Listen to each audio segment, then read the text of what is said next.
tie in the 9th inning against the Giants closer Brian Wilson, and then they won yesterday, holding the Giants off. It was a 1-run game into the ninth. The Mets ended up winning at 9-6 as Alex Cora takes a called strike from Matt Cain. Well, it kind of shows you how the Giants is going right now. They're having some bad luck. You get 11 hits off of Santana and you still can't win. And that is in there. Strike 2 call. Alex Cora is hitting .327, 49 at bats. And he has been proving his value to a ball club this week with Jose Reyes out with an injury. Got a calf on his right leg that's giving him a lot of trouble. And they thought maybe he'd miss a day or two here in San Francisco, but he's missed the whole series, and they're getting a little concerned with it now that it has lingered this long. I talked to him before the game. He said he thinks he might go tomorrow in LA. So that's good news, or hopeful news anyway, for Mets fans. It doesn't mean he's going to play, but he said he's going to try to play. And with every game that they win, it allows Jerry Manuel a little bit more rope to give him another day to get healthy. There's not that pressure to rush him back into the lineup. 1-2 the count. And the breaking ball, that's blooped into center. Rowand dives, can't get it. So they have to retrieve it. Cora's going for 2. And he makes it. That's what Jerry Manuel, one of the things he talked to me about before the game. He said, we have to play hustle all the time. Let's make things happen. He wants to be an aggressive manager. He wants to be an aggressive on the base run, on the bases. And you see Rowan trying to make the catch. It gets down quickly. And one of the problems here at this ballpark in the daytime is because the sun is right there bothering him, the outfielders. And Cora decides he can make it to second, and obviously he makes it in there easily. But the sun is a big factor here in the daytime for the outfielders. You see he's got his shades down already. And it's a big factor in left field as well. And it is lying low above the rim of the stadium, right into the eyes of the outfielders. That bunt is fouled by Luis Castillo. There's the sun here in San Francisco. It's only 12 minutes after 5 o'clock. And that sun is going to be an issue for those outfielders for a good long while yet. This is one of the reasons I've always liked Luis Castillo. He is willing to do what it takes to move runners along. I mean, a lot of guys would go ahead and swing the bat. He will bunt in these situations. He makes sure he gets the guy to third base. And that's important, especially in the first inning. He's an excellent bunter. Often bunts for base hits. He takes the ball from Cain. 1 ball, 1 strike. And Steve, you pointed out Cain seems to allow a lot of base runners, and then he tightens up, and right away the leadoff man is on against him here. Well, he pitches better from the stretch. I mean, that is a nice trait you want for a pitcher, but there must be something with his delivery that causes him to get the ball up a little bit more from the windup that leads to the leadoff man getting on base. Well, he might tell you that there was something with Alex Cora in that he threw a 2-strike curveball that the umpire called the ball, and I think he thought it might have been in there for strike 3. He did, but you ask people around the Giants, what is the reason for this? To me, this says that the windup, when there's nobody on base and he's in the windup, he has some issues and guys get on, but from the stretch he makes the good pitches. So in my mind, there must be some mechanical issue in the windup that causes him to elevate his pitches. Cora with his lead from second, and he'll go to third as Sandoval with Velez covering. Velez does a nice job. That throw a little bit wide, and he had to navigate his way between the runner and still going for that ball and protecting life and limb in so doing, and he did it. There's one away. Again, this is what Castillo will do. He makes sure he gets the guy over. He tried it the first time. He wasn't successful. He does it again, and a nice play by Sandoval just to get in there and get rid of the ball quickly. And you're right. Velez, that's the second baseman are taught to play that way, though, John. They make all the great plays. They save these guys. So no problem No problem for a second baseman. Some guys might have had some trouble. Oh, no, but the second baseman covered, the first baseman covering might have been a problem. Here now is Beltran. And Carlos Beltran is hitting .379, first in the National League in batting average. And he is usually a slow starter, but not this year. He's got, in addition to the great batting average, 6 homers, 28 batted in. Well, this is a situation where the Mets have been very successful so far this year, leading all of baseball in sacrifice flies, 17 sacrifice flies already this year. Understanding that a productive out can get you a run early in the game. Breaking ball. 1-2 the count. And that's 41st inning runs so far this year, most in the major leagues. I mean, it really is a race between these two teams to score first. The Mets the most potent offense in the first inning, and the Giants are 14-0 when they score first in the game. Infield moves in halfway now with 2 strikes. They started out, they were playing back, and then they came creeping in once it got to 2 strikes. Well, they were walking in, which is unusual. Usually you'll go ahead and set up early, because if you're on the move and the guy hits the ball, you have no range at all. But they decided they wanted to bring the infield in. Now they're kind of halfway. They're not all, not all the way in. 2-2 the count. Runner at third, 1 out. Broken back, and holding at third is Ishikawa. The rookie first baseman gets the unassisted putout. 2 down.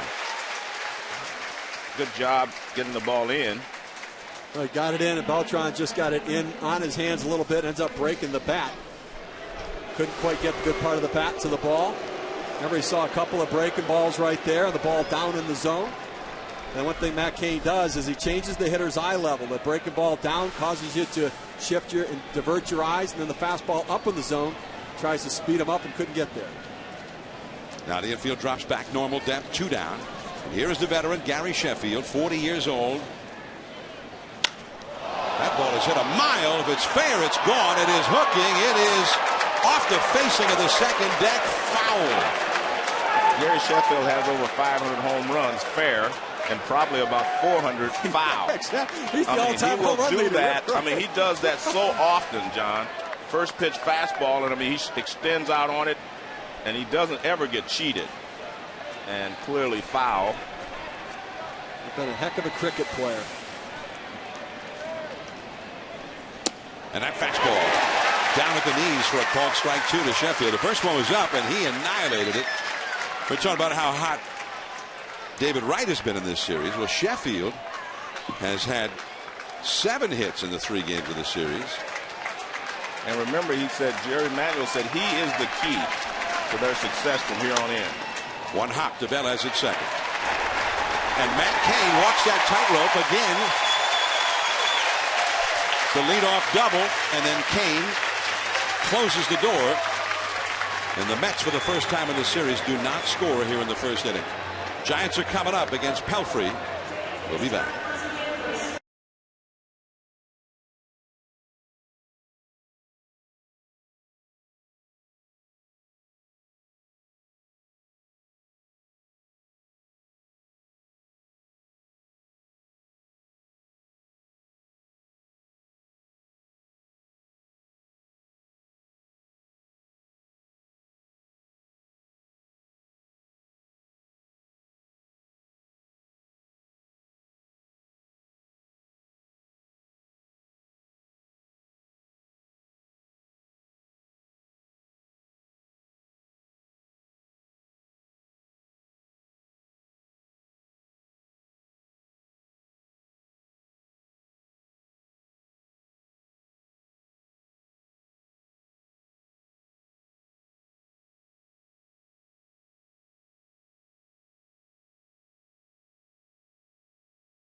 Much beloved by Giants fans, it is 24 Willie Mays Plaza on the shores of McCovey Cove. 2 of the great former Giants. There's Bruce Bochy, Giants manager, and the lineup that he has submitted. And there's a couple of changes in, we'll explain. But right now, the Giants batting order presented by Taco Bell. Eugenio Velez, speedy leadoff man at second. Kevin Franzen just up from the minor leagues at shortstop, his season's debut. Pablo Sandoval, Kung Fu Panda, third base. Benji Molina, the home run and RBI leader for the Giants. The catcher, Randy Wynn, the veteran outfielder, left field. Nate Sherholtz in right field. It's the veteran, Aaron Rowand, In center field, Ishikawa at first, and Kane, the pitcher, bats ninth as Mike Pelfrey delivers ball one to Velez. Velez, 3 hits, 23 at bats, switch hitter. And that is right to Castillo, and there is one away. 25-year-old Mike Pelfrey on the mound for the New York Mets, 6'7", a big, tall, lanky guy. You see the numbers right there. The opponent's batting average is a little higher than he wants. And you look at the walks and strikeouts. He is a contact pitcher. He does not get swings and misses. He's only had 2 swings and misses over his last 2 starts. You see, he's a contact pitcher, but he gets a lot of ground balls. That sinker ball trying to get the hitters to top it into the ground. Here's Kevin Franzen just up from Fresno, the Giants AAA affiliate. The Giants regular shortstop Edgar Renteria is injured right now with a hamstring. They did not place him on the disabled list, though. I think he'd just be out for a few days as Franzen fouls one off to the right and quickly 2 strikes. So Juan Uribe, remember Juan Uribe? He helped the White Sox win a World Series not so long ago. And Uribe, signed as a utility man for the Giants, was filling in at shortstop, but now he has gone home to the Dominican Republic on a bereavement leave. Over from third, David Wright. Out number 2. And here comes Pablo Sandoval, who has very quickly become a favorite here in San Francisco. Barry Zito gave him the nickname. And here is a run that you don't see many guys score runs that way. Well, he's a big guy, but has some athleticism and has some passion to play the game. A lot of energy and enthusiasm to play, and that's contagious with teammates and fans. He's a switch hitter, and he has made a meteoric rise for the Giants farm system. Last year started in Double-A ball at age 21. Hit over 340 there, then he hit 340 plus in Triple-A. So finally, the last 6 weeks of the season, they brought him to the big leagues, and he hit 345 in the big leagues for 144 at bats. So you see his numbers. Well, John, those numbers are great, but Benjamin Molina says he has really energized the entire ball club just the way he plays. He smiles, and he comes in every day happy. He says he has a happy face every day, and everybody seems to feed off of that. Plus, he's kind of an animated character, so everyone just seems to love him. Benji Molina, and Benji has become Sandoval's mentor. Pablo is always asking him questions, hanging on every word, and he almost hit his mentor with that foul ball. 2-2 the count. Look out, Benji. Well, they have very similar approaches at the plate. They swing the bat. They don't take pitches. They're willing to chase pitches out of the zone. They go up there looking to hack and not work the count. Benji Molina sees the lowest rate of pitches per plate appearance. Sandoval not far behind. That's right through that hole. Tony Gwynn used to call that the 5.5 hole, and Sandoval is finding that hole with great frequency. Well, the interesting thing there, John, is they were playing him that way. David Wright was trying to cover that hole. So take a look at David Wright's way off the line. You can see he steps away, but then he just extends out and kind of slaps at it. I would bet he uses a heavy bat. I didn't get a chance to pick it up during the game because he slaps at that ball. Now watch, you'll see David Wright is over there, but he just finds the hole anyway. They had him defensed properly, but he beat it. Here's Benji Molina. And a ball off the outside. Now, Benji has been working with young Sandoval because Sandoval would often just swing at whatever they threw up there. And although sometimes it looks like that with Benji, Benji has a plan. He's looking for a certain pitch, and he kept preaching to Sandoval, you've got to have a pitch in mind. Make him throw that pitch as Pelfrey stumbles and commits a balk. Sandoval moves over to second. Kind of interesting, sometimes pitchers, if you think, just go ahead and let it go. Even if it gets past the catcher, the results are going to be the same. And you may bounce it, and the catcher will be able to stop it. But anytime you're in the stretch, you start home, and you do not release the ball, obviously that's a balk. See him hold on to it. Pelfrey did that earlier this year as well out of the windup, and there's got to be something with his stride that front foot not quite grabbing when it hits the ground. It's happened to him earlier this year as well. Molina, the Giants home run and RBI leader. And we'll see if that costs Pelfrey here, moving that runner into scoring position. Giants have only hit 20 home runs as a team. They've hit fewer home runs than any team in the league. Benji's hit 40% of those home runs and driven in nearly 1/4 of all of their RBIs for the year. Well, Johnny's led the Giants in RBIs the last 2 years, and people may remember Barry Bonds played here 2 years ago, and he still led the team. He had 91 last year, so he's the guy. That's why he's hitting fourth. He doesn't look like your normal fourth-place hitter, though. That one is a fair ball. Sheffield hustling over. Benji's a very slow runner, and he'll only get a single on that one, but Sandoval scores, and that balk has turned into a run, courtesy of Molina. 1-0 Giants. I take that back. He does look like a cleanup hitter when he swings the bat. He just doesn't look like a cleanup hitter when he walks to the plate. But, I mean, he nails this fastball in. It's even off the plate in, but it's up a little bit. And, I mean, he rips it. The problem with a guy that throws mostly fastballs, mostly sinkers, the hitters sit on the fastball, that one speed. And when they're sitting on that one speed and you do not get the ball where you want it, you're going to get hit hard. Even the first ground ball was hit sharply by Velez. So if you get the ball up, you're going to get it hit hard. Here's Randy Wynn.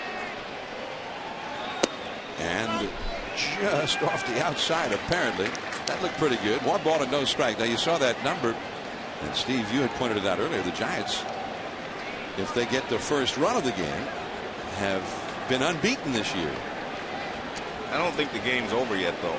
No, don't go anywhere. Sheffield back in left. I keep saying Sheffield. That's Murphy. Sheffield been out here the first 3 games. He's in right field tonight. Daniel Murphy grabs that one, and the inning is over. Who is that guy in left field? Help me here. Murphy will be coming up right after Wright when we come back.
And the Mets, and for a change, the Giants jump ahead here. The Mets had gone ahead in the first inning in all 3 of the previous games of the series. And here is David Wright.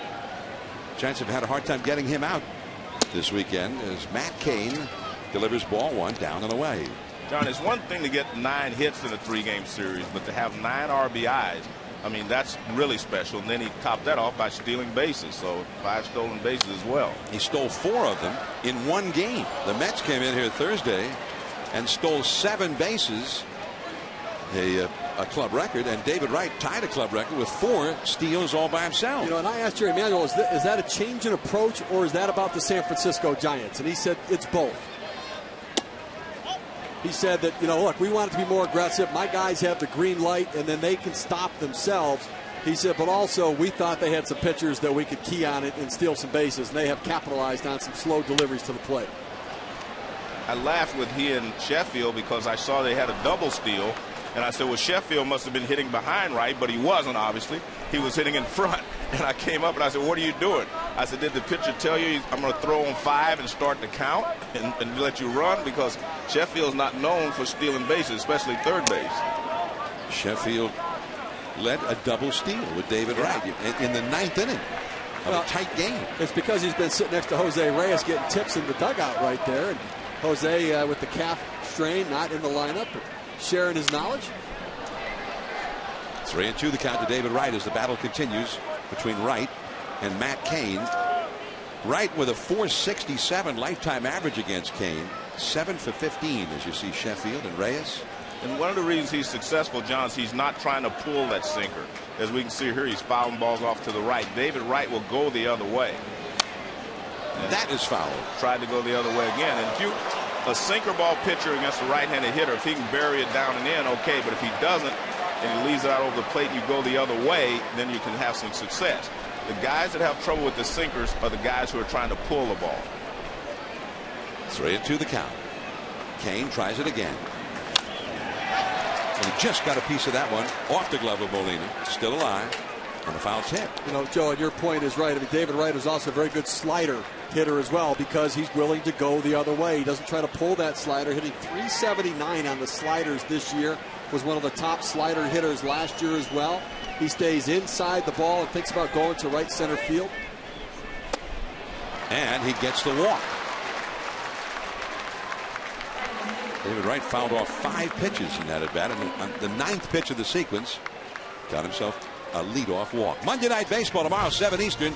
The Twins and the Yankees. ESPN News will be shown in the New York market. Then on Wednesday Night Baseball, presented by Smirnoff Ice at 8 Eastern, the Cubs and the Cardinals, those 2 Midwestern antagonists. The ESPN News will be shown in Chicago and St. Louis. Dempster versus Carpenter. Carpenter coming back to the rotation for the Cardinals. And they need him right now. The Cardinals have been falling upon hard times here the last several days. Cardinals having some trouble scoring runs. I mean, Adam Wainwright, outstanding effort, lost in a 1-0 game to Jeff Suppan for the Brewers. With Ludwig out, they're struggling to score. Brewers got 2 hits in that game and won the game. That is a good day. That's a good day. Well, it depends. It's a good day for the team, but not for the hitters. If you're a hitter, you do not want your team to just get 2 base hits in a ball game. No, they all said after. I was 0 for 4, but I'm happy because we won. Well, I'm sure they're happy they won, but they're not happy they didn't get the hits.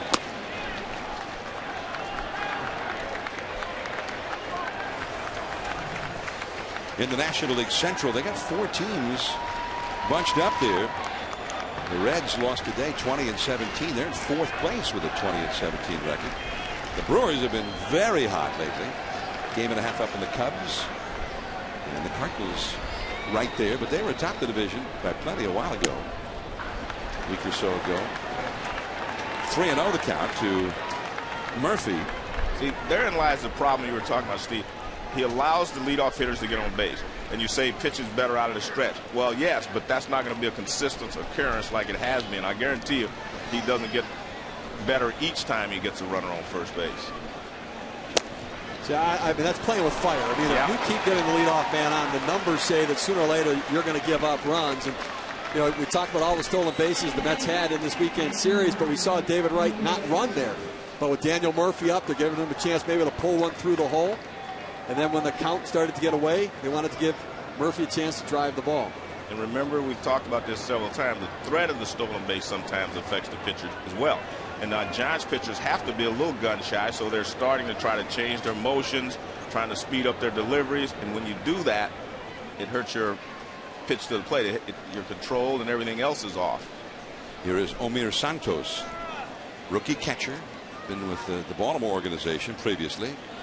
He's from Puerto Rico, And Kane all of a sudden cannot find the strike zone. He got into that protracted battle with David Wright and then ended up walking him.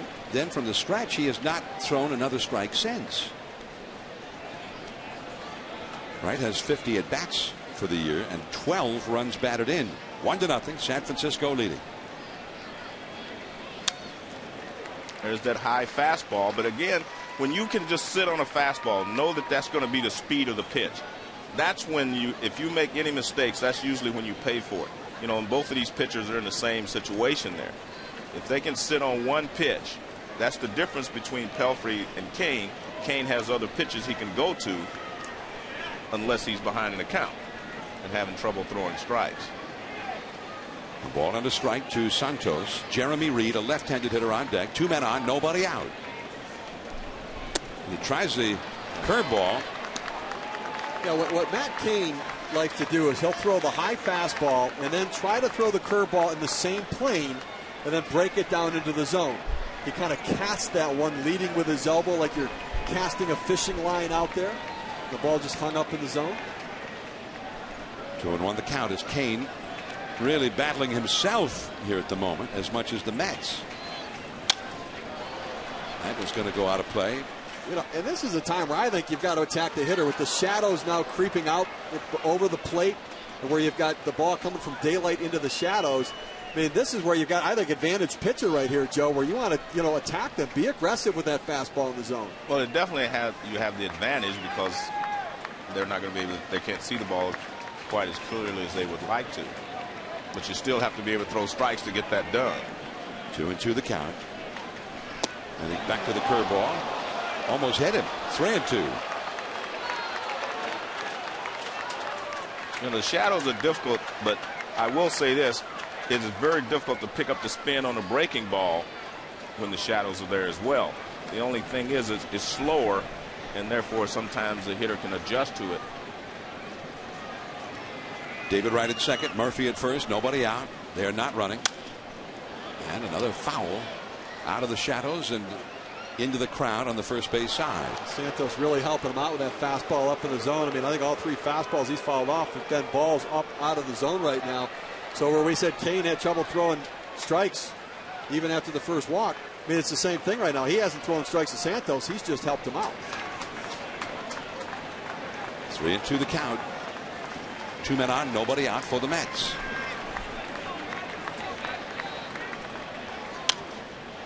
And another foul. That is the 9th foul ball hit out of play in this game. And a fan of the upper deck caught that ball. That's the reason for the ovation. Well, John, you're wondering why the Mets aren't running. You may be wondering that.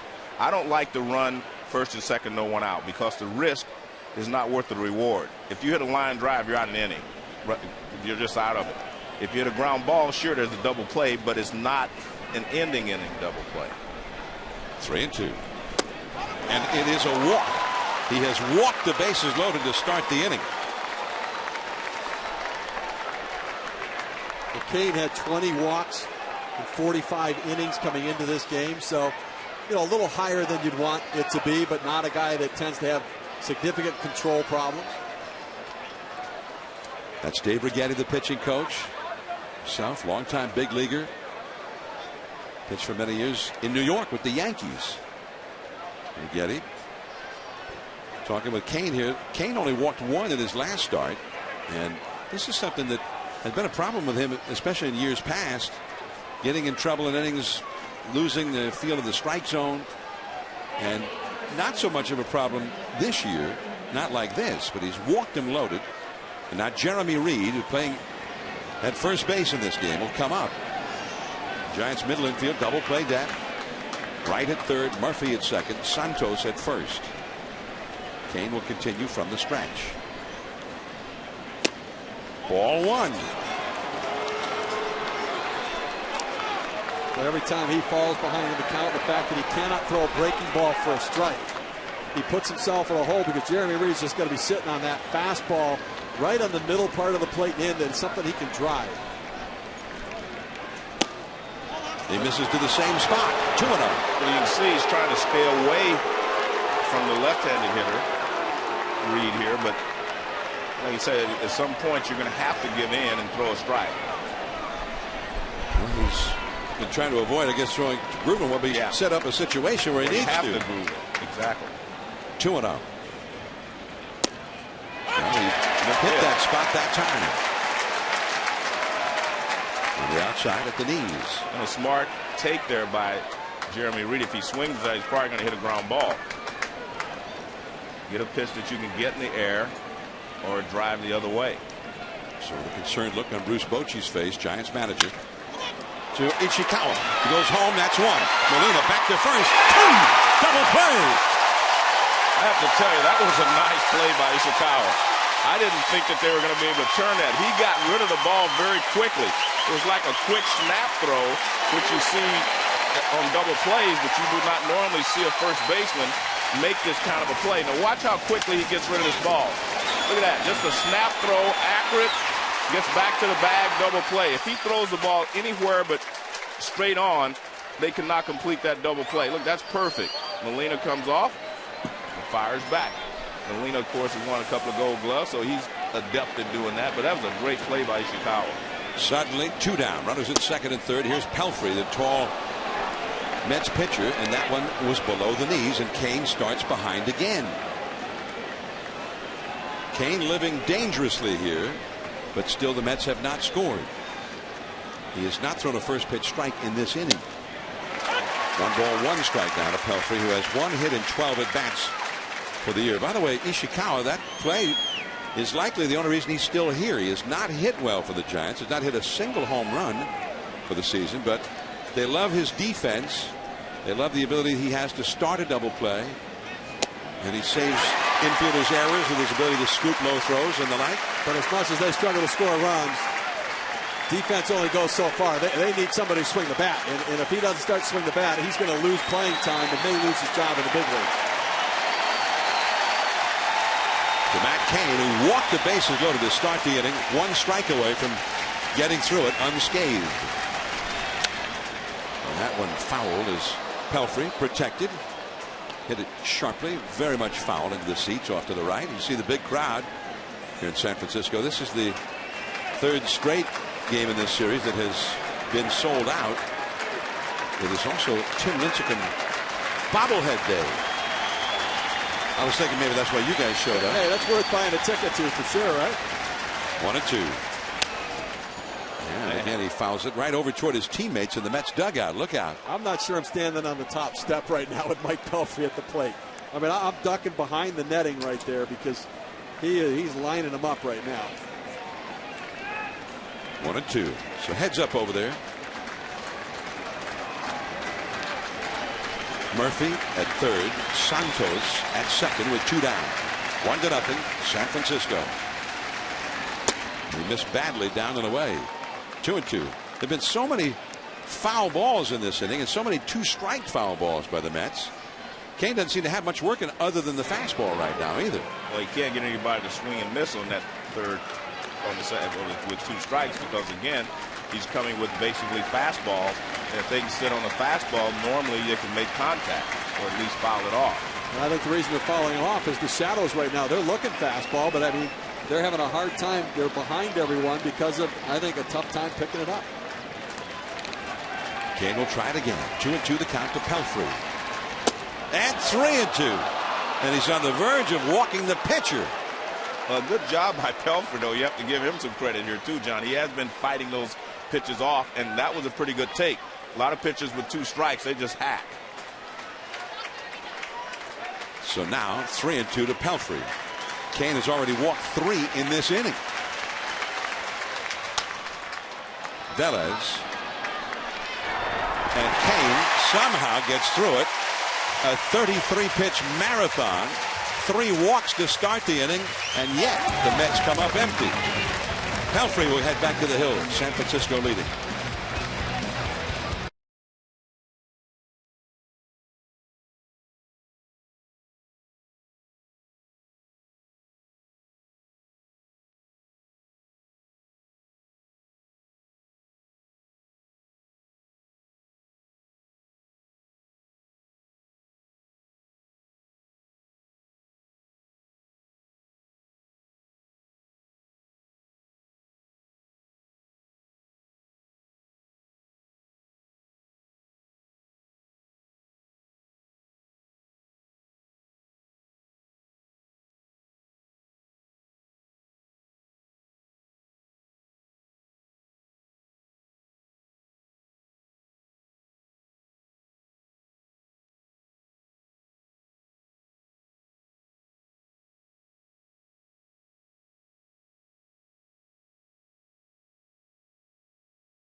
San Francisco on a glorious late afternoon.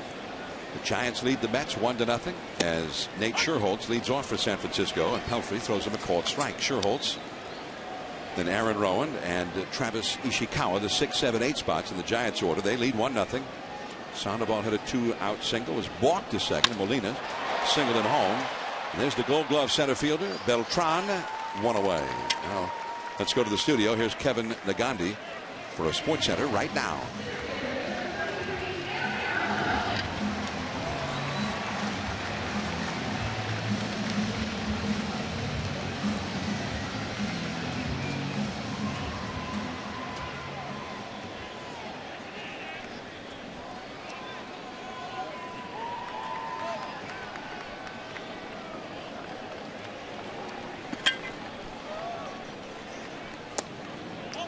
Cody Ross, a former Dodger.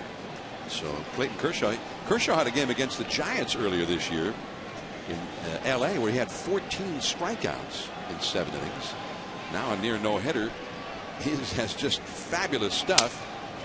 Broken bat by Rowan, barehanded by Wright in the dirt and scooped by the neophyte first baseman Reed. And there's one, and out number 2 rather. Well, he's been watching movies anyway. Video of some guys at first base stretching and picking it up. Nice play there by Reed. Here we go. David Wright throws it in the dirt, and Jeremy just stretches out and picks it up. I've always felt this is one of the reasons you're better off with a left-handed first baseman. It's easier to backhand that ball right there than it is the other way, to short hop it. It's easier to short hop a backhand than it is the short hop a forehand. Now, I have a question. Yeah. Was it Reed or was it the glove? Well, I'm thinking there's some people who might say it's got to be the glove. Whose glove is he using? You mean now, the large glove, you mean? And look at this. That glove. Okay. Ishikawa hits the ground ball right into that glove. And we'll tell you about that glove. All right. When we come back, the Giants are gone post haste. A 5-pitch inning for Pelfrey, and Kane back out to face the top of the Mets batting order.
Seal onto his surfboard out there in McCovey Cove, behind the right field wall, and a regular visitor to the ballpark here. FDR's Franklin Delano Roosevelt, former president of the United States. That was his presidential yacht, the Potomac. He is now permanently headquartered over at Jack London Square in Oakland and takes cruises around the Bay and regularly stops by the home of the Giants. Beautiful, beautiful, sleek yacht, the Potomac, part of the history of this nation. Nate Scherholtz grabbing that fly ball from Alex Cora, and there is one away in the Mets' third. Time now for our fan experience from AT&T Park, brought to you by Lowe's. And that's McCovey Cove as seen from McCovey Point. And that's the man himself, Stretch, Willie McCovey. 521 home runs. That must have been one of them right there. Commemorated in that statue. And there are regular visitors to the Cove. Some kayak, some sailing in, some motorboats. John, I have a question. Do all the presidents get a yacht, or was it just FDR's? I'm not sure, but you know he had one. I wish I'd been his buddy.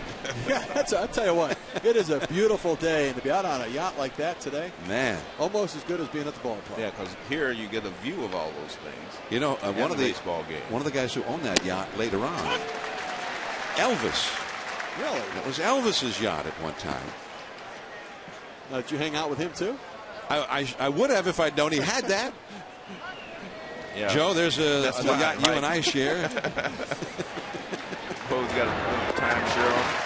Kevin Franzen throws out Castillo, who had a sacrifice bunt his first time, and Matt Cain needs a quick inning after a 33-pitch marathon in the second inning. There's our transportation after the game, Joe. They're here a little early. There is the man, Willie McCovey. Willie Mack. They named the award after him, Willie Mack Award, which is given to the most inspirational player on the Giants each year. Strike one to Carlos Beltran.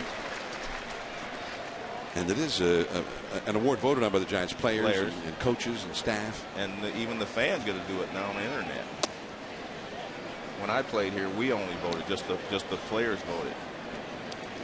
The Giants do a good job of continuing the tradition and history of their organization, not like the Dodgers and the Yankees organizations do. 2-1 the count to Beltran. When you look at Beltran, everybody thinks there's Willie Mack, long left-handed hitter. He probably could have hit a lot of balls in McCovey Cove out there. Well, now you're getting the idea why they named it that. Yeah. Well, no, I thought it was just in honor of it. He didn't play here, so he didn't hit any there. I thought it was just in honor. Why do you think they called it McCovey Cove and not Mays Cove? Well, I thought it was an honor. Mays has the statue out front. Mays has all the other stuff. Well, Mays here. wouldn't have been hitting them out into that. Mays wouldn't have been hitting them out into San Francisco. I'm not Bay. so sure. Remember at Candlestick, he learned to hit the other way because the wind was blowing that way. 3-2 the count to Beltran. Willie McCovey, one of the greats of the game, and a man who was brought back here to San Francisco to be a part of the Giants along with Willie Mays, Orlando Cepeda. You see them at the ballpark all the time. You see Juan Marichal on occasion. Numbers retired. Gaylord Perry is another guy who comes in frequently from the Giants past. And there's another walk. Cain retired the first two hitters quickly. And now another walk, and Gary Sheffield will come up. There have been 47 balls hit by the Giants that have landed in McCovey Cove. 47 by the Giants, most of those by Barry Bonds. 65 total, so it's rarely been done by a visiting player. Brian Giles of the Padres was the last to do it for any team. That was in August a year ago. But you really have to clobber one. It's not that deep to right field. And with almost no wind blowing right now, the ball will carry well here. But generally, when the wind is blowing, it will come in through those archways in the Willie Mays wall, 24 feet high, as the wild pitch by Cain. And what is happening with him? He just seems to lose it all at once here after he walked the bases loaded to start the second. Now he's walked Beltran and suddenly doesn't have a clue where the ball's going. Well, it's awfully tough to be a successful major league pitcher if you can't command your fastball. I mean, that's a fastball he just threw by Molina right there. And that really makes you wonder about mechanics. It makes you think about mindset. It's a major issue. We saw Pelfrey with the block advance a runner that led to a run scored. Now we'll see if a wild pitch leads to a run scored here for the Mets. Gary Sheffield grounded to second his first time. 7 hits for him in this series, the first 3 games. And the curveball is too low. 2-0 the count. I'm not as much concerned with mechanics at this level all the time as I am the mindset. It's like you're talking about him as working from the windup. To me, it could be a concentration factor. It's like some guys can't close out an inning after they get 2 outs. They lose their focus.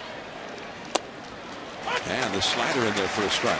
And the question is, does he have the same focus with no one on base that he does when he gets runners on base? We've seen him be able to hold the damage to a minimum when he gets runners on base. So maybe it's the focus that he is not giving, to that leadoff hitter, the same focus that he gives with runners on. Sheffield fouling one right back toward us. And the count 2 balls and 2 strikes. We're watching Gary Sheffield in the lineup here. Jerry Manuel talking about the importance of Sheffield now, and I think his importance is even greater with Carlos Delgado, the first baseman on the disabled list. Delgado was a power bat, but also a presence in the lineup. And Sheffield, he's not what he used to be at 40 years old, but we saw him still turn on that fastball, and he is a presence. He can instill some fear in a pitcher. There goes Beltran. Sheffield fouls one off the right field line. I have to say I don't like that. Runner breaking for third with 2 strikes on the hitter, because there's no way that the hitter can't see him break, and that takes some of his concentration away. If you want to do it with no strikes or 1 strike, I don't have a problem with that. But if you do it with 2 strikes, now watch, Gary Sheffield's going to see him break. I mean, you can't help but see it. It's right there in front of you. And a lot of times the hitter will swing at a bad pitch because he sees the guy go and he knows he has 2 strikes. Beltran back at second. He's not running. And strike 3. The Mets are 0 for 5 with runners in scoring position. 1-0 Giants as we go to the last of the 3rd.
You would say he was singled out, but he became the center of a little bit of a controversy in New York due to comments made by his general manager, Omar Minaya, talking about Wright and Reyes in particular. And here's the quote, there's a smile on David Wright's face, a smile on Reyes' face.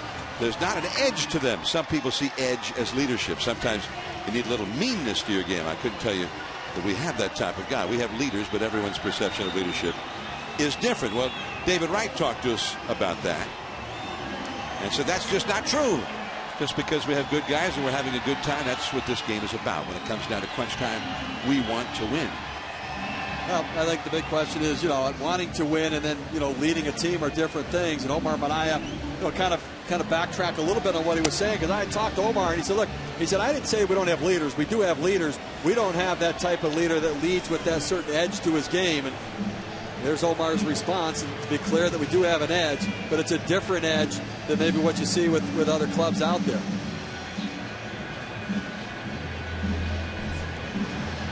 I think that the one thing I'll say is David Wright kind of responded verbally, but David Wright also responded in his performance. I mean, we can say whatever we want, but the reaction from the Mets, where they got a little bit angry about Omar Minaya's comments, their performance got better.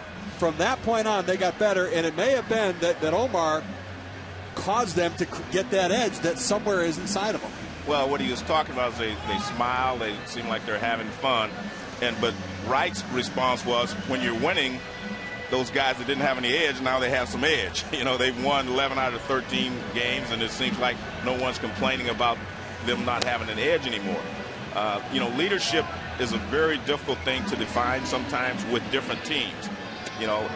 My personal thoughts are, it's not always the guy that drives in the winning run. It's not always the guy that strikes out the runner with the winning run at third base. To me, a leader is the guy that everybody on that team knows that he thinks about the team first and himself second. That's a leader to me. All the other stuff, you know, leading by example, doing this, doing all that, doesn't have a lot of meaning for me. You have to believe in it. And remember this, you can name a guy captain. That doesn't make him the leader of the team. The players choose who to follow. And you have to do something to get them to follow you. And that something is you have to be concerned about the team and your teammates. The Mets, by the way, have made a change as Matt Cain takes ball one from Mike Pelfrey. Fernando Tatis has gone in to play shortstop, replacing Alex Cora. Cora is the backup shortstop with Reyes not available. And apparently something has happened to Cora, so now Tatis, who does not often play shortstop, is pressed in as the emergency shortstop for New York as Matt Cain takes ball 2. 2-1 the count. So I think one of the other things that winning teams have is they have that player that just doesn't make mistakes. That guy who's, you know, I call him flawless. That guy who's a good base runner, a good defender, doesn't give up at bats, gets the hit when you need the hit, drives in a run when you need the run, makes the play, always seems to be in the right position. It's the Albert Pujols for the Cardinals. It's Kevin Youkilis and Pedroia for the Red Sox. You know, it's that kind of guy. Chipper Jones in the prime for the Atlanta Braves. It's Derek Jeter for the Yankees, who always seem to be in the right spot. I think the good teams have that guy. And when I look at the Mets, that's what I see as lacking for them. They've got great talent, but they don't have that singular flawless player that in every aspect of the game leads. I mean that's, and being honest with you, Steve, that's wishful thinking to have a flawless player. So I understand your point. But when you have a David Wright, to me, he's the guy that could be the leader of this team because he leads by playing hard. He plays every day. That's the main thing. Velez, after the walk to Cain. Beltran, that ball carried well. Cain will go back to first. Beltran turned 2 different ways chasing out to that one. And when you look at Wright, he played 160 games last year. He plays 160 games the year before. That's a lot of games. So he's out there every day, and he's the guy they're focusing on. And I don't think it's just coincidence that he's the one that responded. Jose Reyes didn't respond, although his name was thrown out there by Manaea. David Wright responded because he said we do have leaders. And I think he was taking it personally that I can be a leader, and I'm trying to. But maybe I'm not at that point yet where I can lead these guys, all these veterans, because there are some veteran players on this ball club. You know, you have Delgado, who's been here a long time. You know, Beltran. Some of these guys have been around a lot longer than Reyes and Wright. So I'm thinking that David is working his way into that position. And again, you can't just wake up one day, stand up in the meeting and say, I'm the leader. You can't do that. It doesn't work that way. See, I agree with you. Here's the concern I have. I think David Wright can grow into being that guy too, but there are times during each of the last few years where there's a three-week period where his game just kind of gets lost on him, offensive, defensively. The concern I have for David Wright right now, how difficult is it? You were a young guy breaking into a team and became a leader. He was a follower for many of these same players. He was a guy who followed these guys when he first broke into the big leagues. How difficult is it for him to transition into leading players that he followed when he first got to the big leagues? Well, see, it goes back to what I was saying. You know, you said when he gets lost and, you know, struggles a little bit throughout the – that, to me, is when you find out who the leaders are. Does he quit playing? What does he do? Does his personality change because he's not hitting well? Or is he still doing the same things for the team in the clubhouse, on the field, on the bench? Are you still doing the same things that you were doing when you were hot? See, remember, no one likes a front runner. Everybody on the team, you know, gets mad if when you're hitting 400, you're the loudest guy on the bench, and then when you're hitting 100, they can't find you. It's easy to lead. Easy to lead when you're hot. Exactly. So I really believe that David, I think he will be the leader. I mean, I think he will be. I think he will be, you know, christened so before his career is over there in New York. Kevin Franzen. Yes, he swung. First base umpire Danny DeMuth on the appeal. Kevin Franzen is 0 for 2. And if you look at David Wright, he's gotten better each and every year. When he started off, remember, he was a defensive liability at third base. Now he's won a couple of gold gloves. What that tells me is that he has worked hard to do the things he needs to do to make himself a better player. And guess what? I think he'll work hard at being a leader on this ball club now that he has had this, you know, confrontation, whatever you want to call it, with Omar Manaea. And what he told me about that situation was that he said, I told him what I was going to say. I would not say to the paper something I wouldn't tell Omar to his face. And he said he explained those same things to Omar face to face without, before he went to the newspaper. And I think that shows to me that he has all those qualities. Well, there's been a lot of talk about Carlos Beltran with the numbers he put up, signed a long-term contract. I guess 7 years, $17 million a year, big-time money. He's having a great season so far this year, but he's a quiet, sensitive, thoughtful guy. Doesn't really say a lot verbally to lead the team. And I think at times where he puts up some numbers, his game is inconsistent. That is a foul ball by Sandoval. Well, there are times where in pressure situations he hasn't gotten the job done. I've seen him at times where you're making $17 million a year batting third in the lineup. Runners on first and second, nobody out, and he sacrificed bunt batting third in the lineup. You're getting paid $17 million to be the guy to drive in the run, not to move him over for the next guy to drive in runs.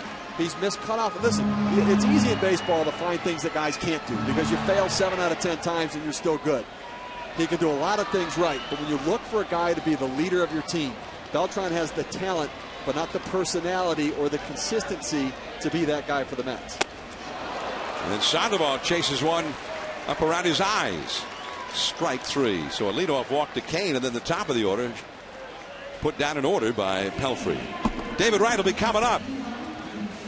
Murphy.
We are at the corner of 3rd and King Streets in San Francisco. 24 Willie Mays Plaza is the official address. And there's a little something for everyone here at the home of the San Francisco Giants, AT&T Park. I'm John Miller with Joe Morgan and Steve Phillips on a bright, brilliant San Francisco afternoon heading into evening, and the shadows have extended almost out to second base as David Wright comes in to lead off for the Mets. Matt Cain has struggled in the last couple of innings with his command, and he misses with a curveball too low. 1 ball and no strikes. Daniel Murphy and Omir Santos will follow. David Wright walked leading off the second inning his first time. Fastball for a strike. 1 ball and 1 strike. Cain has walked 4 hitters in the last 2 innings, but the Mets have not been able to get anybody home. Now, I just wanted to ask a question, the discussion about the Mets and leadership and whatnot. What did we decide? What was the determination? Is there a lack of leadership in the Mets clubhouse? Is David Wright a leader? Is this a problem if they don't have a leader? How do we tie all that up together and say, and here's the bottom line for the Mets? All right, well, let me give you a point here. When Delgado was with Toronto, I always thought of him as the leader and a leader. You know, I mean, Delgado was kind of the guy. A lot of guys up there gave him credit for helping them and leading them. So I've always thought of Carlos Delgado as a leader. But, you know, where Jose Reyes was part of that conversation. He was, you know, that he was one that was mentioned as having fun and whatever. I think the perception will keep Reyes from being the leader of this team, ever, for me. Because the perception is, you know, that he's immature, he just has fun out there, he likes to run, he likes to do all the things he wants to do, and he's not so much concerned about the other players on the team. And the leader has to be concerned about teammates and everything else. And that's not a criticism of Jose. That's a fair ball. Sandoval not in time. David Wright a little bit too quick on that one, but quite a play, an effort anyway by Sandoval. Infield hit for Wright. And I want to make sure it's not a criticism of Jose. That's the type of player he is. He plays that way. He has fun. He's just having a great time out there. And that's fine. Remember this, every player that plays the game doesn't want to be a leader. They don't want to fill that role. They don't want to be the guy that when something goes wrong, the newspapers come and say, well, why did that happen? Did this happen? A lot of guys do not want to have that responsibility. So who is the leader? Is there a leader? Well, I think they have I think because Delgado's injured now. He may be lost for a long time. But I think David Wright was correct. He said we have a lot of leaders on this team. They're different types. They may not be the type of leader that Manaea was looking for, because Manaea wants someone that's going to have, exuberate some meanness.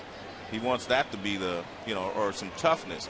I think, and he feels like when you're laughing and having a good time, you don't look mean out there. So see, when I look at leadership, though, David Wright talked a lot about, if somebody's not hustling. Well, if somebody's not hustling, the manager's going to get on. But I think there's accountability within the clubhouse from player to player. When guys aren't mentally prepared to play the game, when they don't do the little things, the situational hitting to advance runners, when they miss signs. And I think that having somebody in the clubhouse who can hold the player accountable is far more important than the manager constantly being the guy in there policing what's going on. I'm not sure the Mets have that guy yet. I think David Wright is going to be that guy. Beltran's not that guy. He's quiet, kind of does his own game. And in his own world, he's a very good player. Jose Reyes isn't that guy. And Delgado, I agree. I always heard he was a leader, but he hasn't been that leader for the Mets that I think they hoped he would be. Now, it may have been because he struggled so much when he first got there. So I think that Gary Sheffield was brought in. Omar Manaea talked a little bit about his edge, and I think he has brought a little bit of that. But when you're a role player, it's hard to be a leader. I think it's got to be a guy who's on the field, as you talked about, Joe, 160 games. That everyday player has to be the guy. So I think their hope is David Wright grows into him, but I'm not sure they have him just yet. There goes Wright as Murphy pops one up in right center, fairly shallow. Nate Scherholtz battling the sun, and Wright will go back to first. Murphy retired. Because what's getting talked about in New York right now, New York talk radio last week, at the end of the week, was trade Jose Reyes.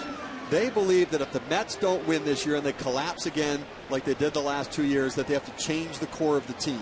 And they're trying to find who's part of the problem and who's part of the solution. And a lot of the people in New York think Jose Reyes is part of the problem. I don't. I think that last week he made some base running blunders, ran into outs, didn't hustle on a couple of balls. Jerry Manuel called him out on it. But I think they're looking for answers to why they've struggled and collapsed the last 2 seasons. Strike one on a foul ball by Omir Santos. Well, I'm not a big believer in talk radio. No, I agree with you. I really believe that the players have to know what's going on. This is one of those situations where we talked about Jose Reyes running into outs. And I said this last week, just because you have speed doesn't mean you're a good base runner. Everybody can be a good base runner if their concentration is there and they know the situations. It was kind of interesting. Last Wednesday, he hit a ball off the top of the wall in a tie ball game, and he ended up at second base with a double because he thought it was going to go out. And they asked Jerry Manuel about it, and Jerry said he didn't have a problem with it. He says, seems like when he runs real hard, he runs into mistakes. So he wasn't upset that it was a double. And I don't think he could have gotten a triple out of it personally. but it was just the perception. We're back to I think perception with Reyes is the problem with the people in New York. It's the perception that they have of him not hustling all the time, maybe, or running into outs. There goes Wright. Molina's throw, the tag, and he's out. And the Giants throw out Wright for the first time in this series. He was 5 for 5 in the first 3 games on steal attempts. Velez tags him out. It looked like he slowed down somewhere toward the end of his steal. I don't know what it is. Right about there. See, he dives too quickly maybe, and it slows his momentum down. See how long his slide is? That's a long slide to try to get to the bag. You're better off taking another step or so and then diving. But that was a long way to be diving, and it obviously slowed him down. And we're talking about Alex Cora got hurt sliding in head first. Santos base hit to left field. Just reached out and hooked it right to the hole. So Santos, who walked his first time, gets a base hit here. It's dangerous when you go in head first. We talked about that last week when you're talking about stealing bases. It's dangerous going in because a lot of things can happen. The spikes hit his hand there. His hand hits the bag. But that was a long slide that he took. I mean, I think he needed to take another step or two before he went into that dive. Right. Although he had great success in this series. That is the 7th time he's been thrown out trying to steal this year. He's had 10 steals, caught stealing 7. Here is Jeremy Reed, and he takes the ball too low. Reed, in a key at bat early on in this game, the Mets had the bases loaded and nobody out in the 2nd inning. Matt Cain had just walked the bases loaded, and Reed grounded into a double play, but not the regular double play in the middle of the infield from first to home and back to first. Travis Ishikawa, Giants slick fielding first baseman, started a double play very beautifully. That's along the left field line. Randy Wynn in fair ground. 2 hits, 1 man left. David Wright caught stealing. Benji Molina will be coming up, and we will be visiting with Jerry Manuel, Mets manager, in 60 seconds from the dugout.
Fourth inning, and we welcome New York Mets manager Jerry Manuel from the New York dugout. Jerry, many thanks for coming on with us. All right, thank you, John. Jerry, are you surprised at how well Sheffield is starting to hit? And the second part of the question is, with Delgado gone, what do you need from Gary? Well, I'm really not surprised. I don't think you ever really stop, learning to hit. And Gary is a guy that has hit all his life, but he just happened to be a guy that hit with power. What I am surprised at is how well he's played the outfield. And what we need from him is to do what he's doing, and that is kind of be that dangerous presence in the middle of the lineup. Jerry, we've been talking a lot about the leadership on your team. Mm-hmm. Who do you think is the leader of your club? Well, I thought Carlos Delgado was the leader of our club. I thought Carlos Delgado ran the infield. Obviously, he's in the middle of the lineup. He sometimes helped catchers out, pitchers out, those types of things. So what we have to look now, we have to look at David Wright and Carlos Beltran as those guys, along with, Jose Reyes. Hey, as Tatis, he's your emergency shortstop. Yeah, that's my emergency shortstop for the night. I didn't realize I would have to use it. All right, well, keep him healthy. I'm going to try to. All right, Jerry, thank you. All right, thank you. And let Jerry go back to work now as his pitcher, Mike Pelfrey, ready to face Benji Molina, the Giants cleanup man, who has knocked in the only run of the game with a 2-out single down the left field line back in the first inning to bring home Pablo Sandoval. Molina, 30 runs batted in for the year. And the count 1 ball and 1 strike. Giants got that run in the first. The Mets have had some chances. They've had a lot of base runners. 6 men have reached base for the Mets in the last 3 innings against Matt Cain, but they have not been able to break through for a run. John, in the game the other day, he fouled the ball off his finger, caught a foul tip. And it just seemed like if he's out, your cleanup hitter's out, what are the Giants going to do? I think it's dangerous to have a catcher as your cleanup hitter because of all the things that can happen during the season. He can take a foul tip off his hand. I mean, he can get hit. I mean, so many things can happen to a catcher over the course of the season. And if you take Molina out of the middle of this lineup, then where are they? So I think the Giants are going to have to find somebody. They're going to have to find another hitter. Well, I tell you, I mean, I go back to my teams with the Mets with Mike Piazza. I mean, your catcher as your number 4 hitter, the big part of your lineup, you're going to have to sit him 30 games a season. Right. So automatically, your best hitter is out of the lineup for 30 games just because of the position he plays, and it does take a physical toll. Plus, he doesn't get to catch Barry Zito. So some more games that he's sitting. Well, that's when they sit him. Yeah, that's what I mean. There's some more games that he's out. I mean, getting injured. Those are the games. Yeah, but if he's injured, I mean. But I mean, listen. You look at the San Francisco Giants, and I know everything happened with Manny Ramirez with the suspension, but the thought of Manny in this lineup completely changes the way I look at this team with the good pitching they have. And if they add Manny into the mix of some of these other players and the benefit he gives to other guys in the lineup, they're a much, much different team. Well, I think that's what he did for the Dodgers, though. Right. He was the guy. But being honest with you, I think the Dodgers had a little more talent that was waiting to break out than, say, the Giants do. The Giants have some young players, but I don't think they're quite as good as the Dodgers' young players at this point. Tatis, the emergency shortstop, catches that pop-up, calling off David Wright. Alex Cora, the backup for Jose Reyes, has been playing in this series, got hurt, stretching out a double in the first inning with that head-first slide, and he injured his right thumb going into the bag. This was the slide, and then the aftermath, and showing the pain he was feeling, and that right thumb apparently hurting him badly enough that he had to leave the ball game after 2 innings. Well, that's the danger of going head first. It's his throwing hand as well, so obviously something that was going to affect him defensively. Here's Randy Winn showing bunt, and the slider is off the outside. Fernando Tatis has not played shortstop in the big league since 1998. He was with the Cardinals at that time, and he played 3 games 11 years ago at shortstop. So hey, he's been there. I was going to say, hey, I hadn't played third base since I was in high school. Frank Robinson put me over there. What's the difference? Big deal. Well, I think for the Mets now, you've got a guy who hadn't played shortstop in 11 years, Jeremy Reed at first base, who really hadn't played since college in 8 years, playing first base. So the Mets playing a lot of guys out of position. Reed, as a freshman in college, the regular first baseman got hurt, and he was moved from the outfield to first base. Played just a little bit at the start of his sophomore year there, and until this weekend, basically not at all since. But he's got the glove for it, because one of the real fine fielding first basemen is Washington Nationals first baseman Nick Johnson, and apparently Nick Johnson sent him a glove to help out over there a little bit. But Nick wasn't behind that glove. That's why I'm thinking it was the glove. All right. I talked to Jerry Manuel, and I asked him about this ball club, since we seem to be talking a lot about the Mets. I asked him about this team. Here comes Castillo over to Reed and to Mendoza. Because everyone that really doesn't maybe not understand the game thinks, well, they're 11-2. They're playing great.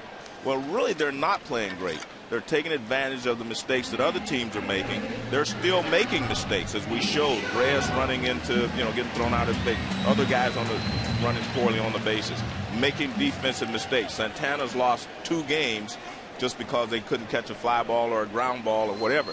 And so he says we're not really there yet. He says that when they get back off of this trip, they're going to start taking infield, start doing all those things, you know, more and more, infield, outfield, just to get the concentration back. I think what happens is all these guys are capable of playing good defense, but what happens, you are capable and you know you're good, and you kind of relax sometimes. And that's when the mistakes are made. And I think he wants to get them back to thinking and being on that edge when they're playing defense. But when you were playing, would you let your team get to that point that you had those sorts of distractions, guys weren't focused? Well, sometimes you can't help it. I mean, I think what happens, that's one of the things that I think people do not understand. When you play 162 games, you're going to have stretches where you play great defense, where you play poor defense, where you hit well, you do not hit well, you pitch well. All those things happen in 162 games. That's why it's such a tough grind. So there's going to be times when that happens, and I think that's what he's saying to me, that this is one of those times when the focus is not there defensively like I would like to. But it's very difficult also, if you're 11-2, to be ranting and raving in the clubhouse too. Although it may be the time to do it. Well, but see, I disagree with that. Really? I had that with Frank Robinson once. I mean, if you're playing well, the object of this game is to win games. All right? If you're winning games, you're winning games. So would you rather play great and lose games, or not play so great and win games? But if I'm winning, I don't mind getting on the guys if they're a little sloppy in order to sustain that winning. Listen, when guys are losing and they start feeling the pressure on themselves, and in New York, the media's getting on them, if the manager jumps on them too, at times it's piling on. I think that when you're playing well, and then you start to get a little sloppy. When you're winning. Well, when you're winning, yes, when you're winning. And you're a little sloppy, that's the time I'd like to see a manager get on this team. Nate Scherholtz right back to Pelfrey. And that's a 3-up, 3-down inning. We're going to the 5th inning. Pelfrey will be coming up. Dave Righetti, former big league pitcher, former Yankee closer, Giants pitching coach, will visit with us from the dugout in 60 seconds.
How you doing, Dave? Good. Hey, Good, guys. I wanted to ask you a question. We've talked about the fact that it seems that from the windup, Kane gets hit more often than he does from the stretch when he gets runners on base. What's the difference there, and what's the problem? Well, normally in the windup, when there's not men on base, but I understand what you mean. Right.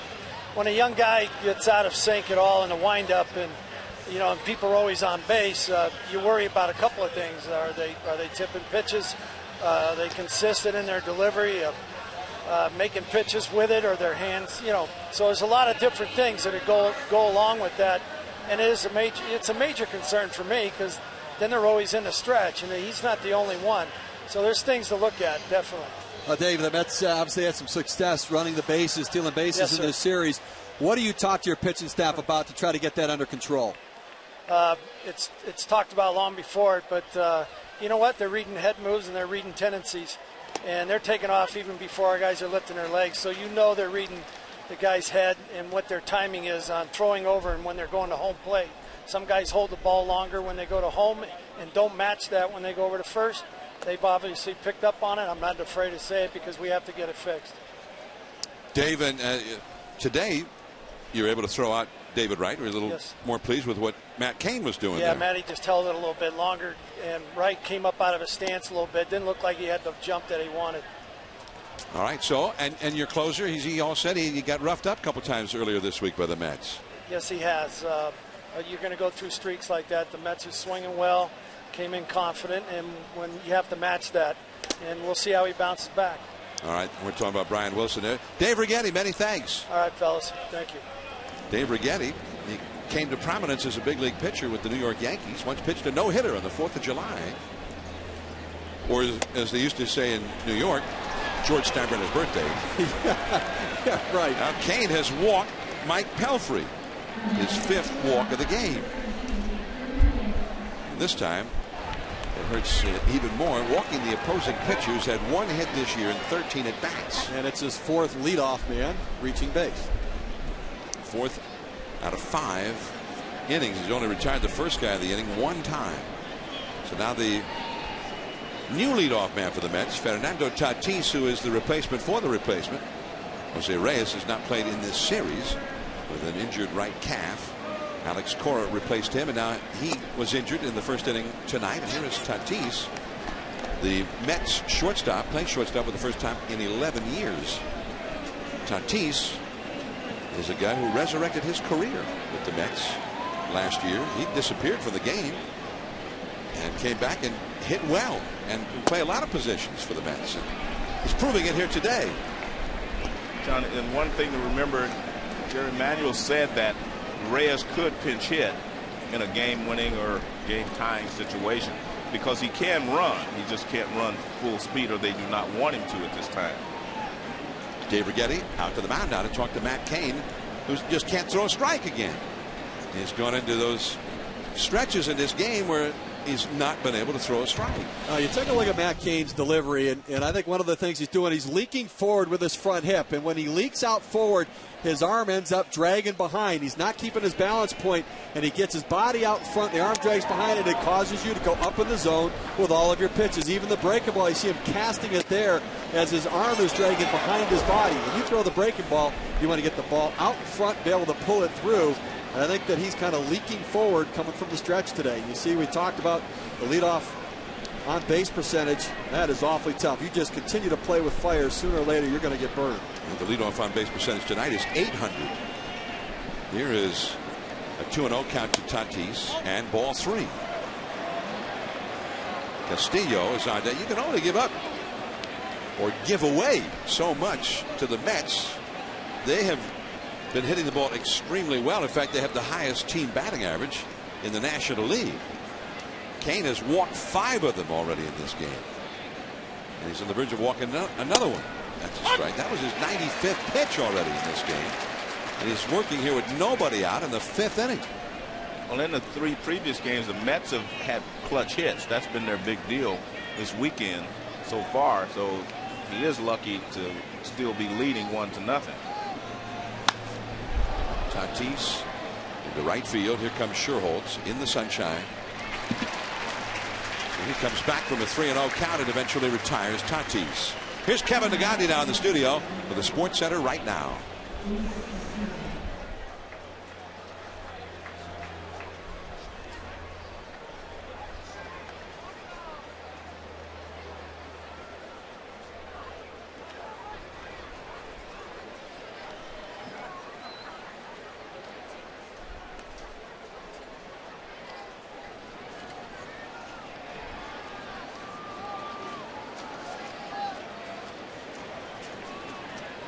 Wow, that's kind of a major mistake right there, and yet it does not burn them. They win the game. Or it's good managing. I mean, you know what? If you're going to make a mistake with a pitcher, put the guy in there that's going to double in a run.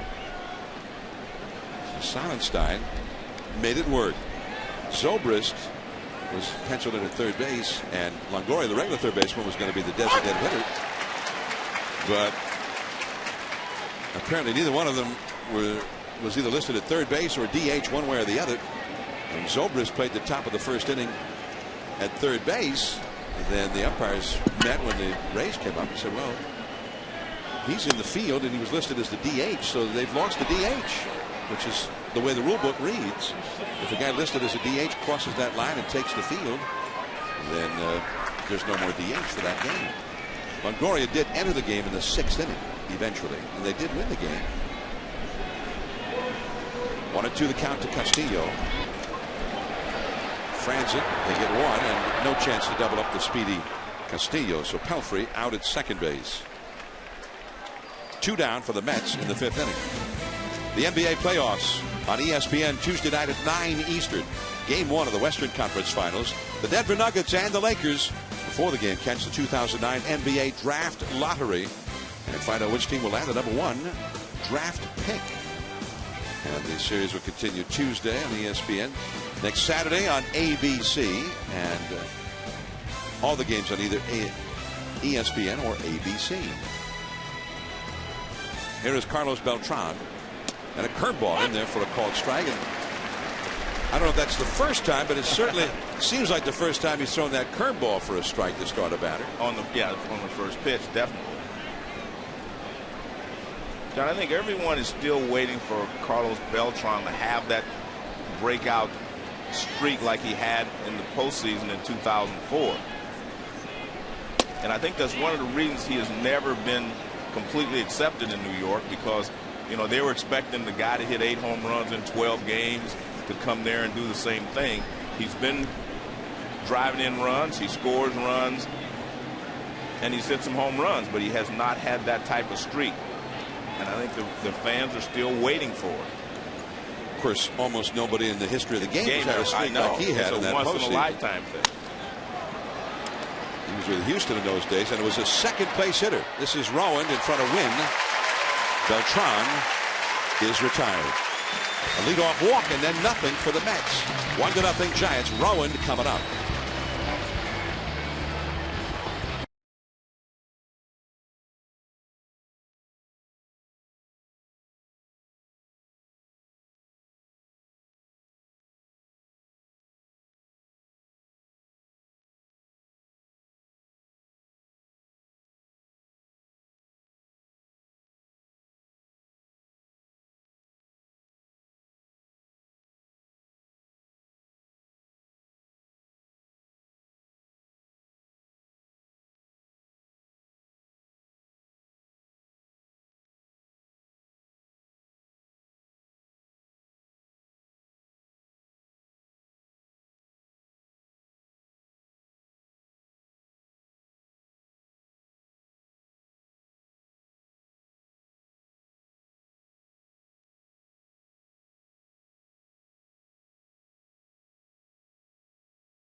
Off for the Giants.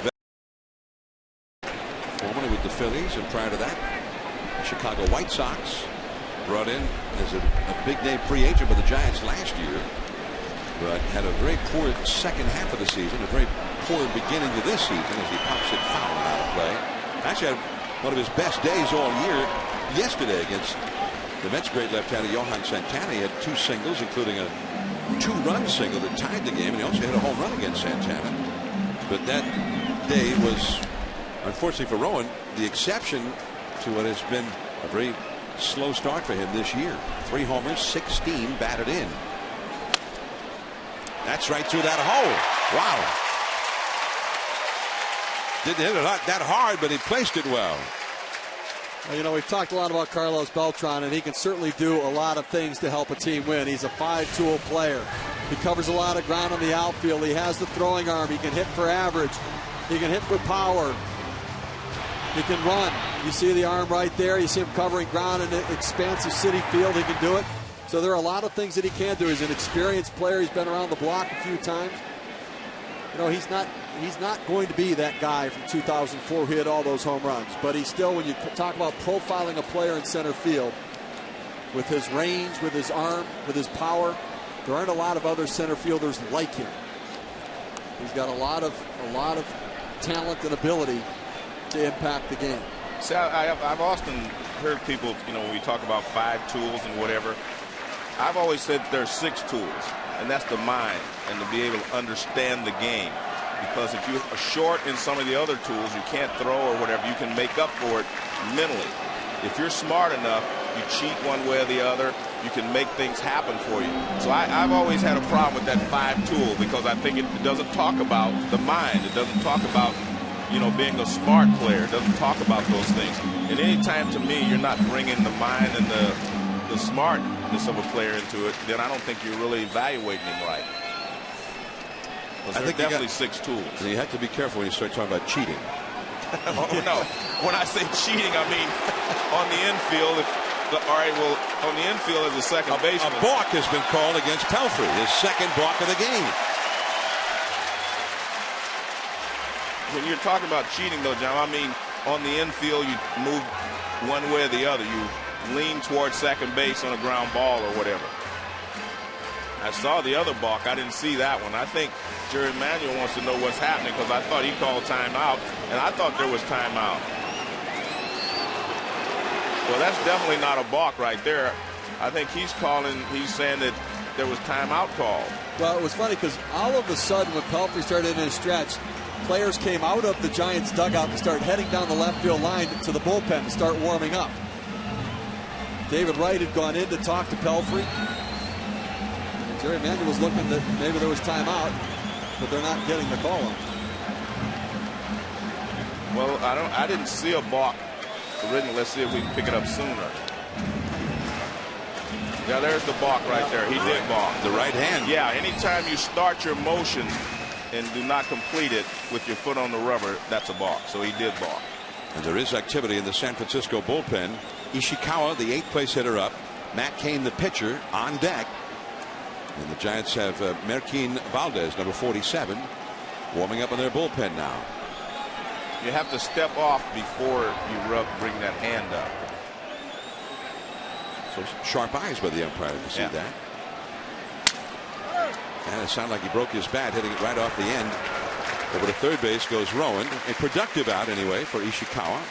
You know, Joe, you make a good point about the mental part of the game, and I think that's part of making plays. It's finding yourself in the right position to be able to do it. And we look at the talent and the 5 tools of Carlos Beltran, but it is that other aspect that I think at times is a little bit of a question for him. I mean, there are times where in games he misses the cutoff man, not only by a little bit, but by a mile. He overthrows. He'll lock up in a critical situation and take a pitch. He won't slide. That's a play this year. He didn't slide going into home plate, and a play that he knew had to be a bang-bang play. There was also a time this year when he was stealing second and went in standing up and just got tagged out. So where he has that great talent, there are times when he doesn't play the game and make plays. So something is lacking there. So to where I don't think it means he can be the leader of this team for the Mets. And I think that really, if the Mets have to make a decision at the end of this year that this core isn't working, I personally believe that Jose Reyes is part of the solution and that David Wright is part of the solution, and that they would really have to look at the $17+ million they have invested in Carlos Beltran and whether they're getting the plays, the game-winning plays out of that investment in him on their team. Well, I would definitely have to disagree, though. I just don't see where you can get rid of a guy like Beltran, who has put up the numbers that he puts up. You may want more from him, but you can't deny that he's put up the numbers. I mean, he's had a 30-30 season. I mean, he's driven in 100 runs the last 3 years. 3 years in a row with the Mets. You're not going to just walk out next week and find somebody that's going to drive in 100 runs. And not only that, we don't know when you're going to get Delgado back. So who's going to be the RBI guy along with David Wright? The infield is in for the Mets, with Matt Cain being left up to hit for himself, and that was ruled a swing. An appeal by Dana DeMuth, the first base umpire. 1 ball, 1 strike to Cain. Cain, 2 hits in 13 at bats for the year. He walked his first trip to the plate against Pelfrey here today. 1-0, San Francisco leading. They got a runner at third here with 1 out. Eugenio Velez hitting leadoff today for the Giants on deck. Just off the inside, and it is 2-1. I guess the way I'd look at it is, from a GM perspective, I'd have to look at a way to reconfigure the team. So you're right that if you move him somewhere else and you create a void, you're going to have to replace the center fielder, and you're going to have to find a way to replace some of those numbers in that offense. But I think they're going to need more grit and more game-winning plays. Squeezes on, and Cain fouls it. Rowan breaking from third. I mean, I agree in some respect, but look, we all would like for players to be a certain way. You can't have every player be that perfect player. Beltran, to me, he puts up the numbers.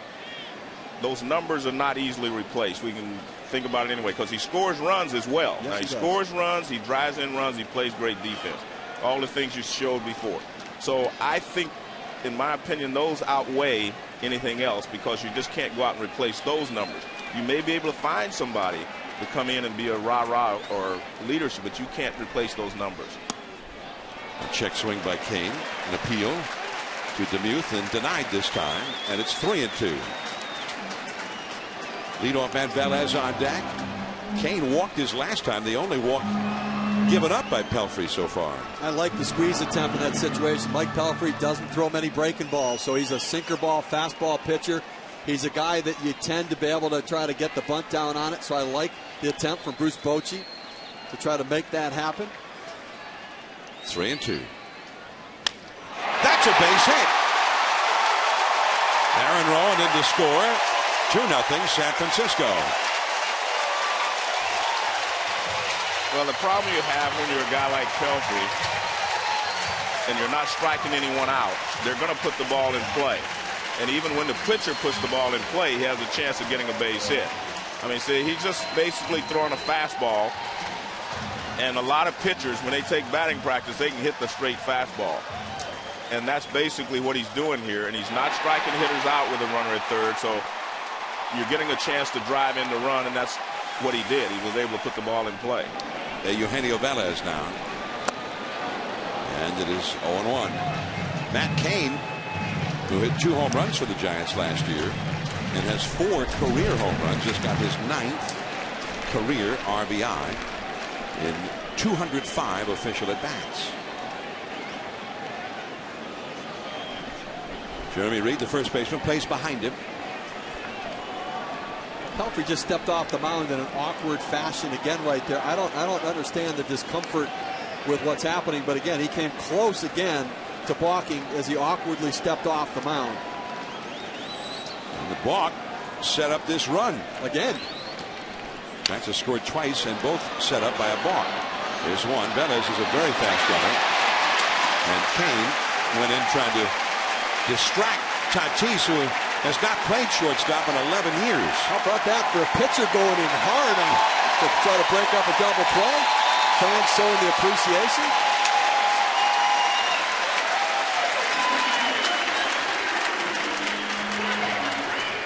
Watch him here going down, and the flip from Castillo going in, but that's a pitcher going in to break up a double play, trying to get a piece of Tatis at second.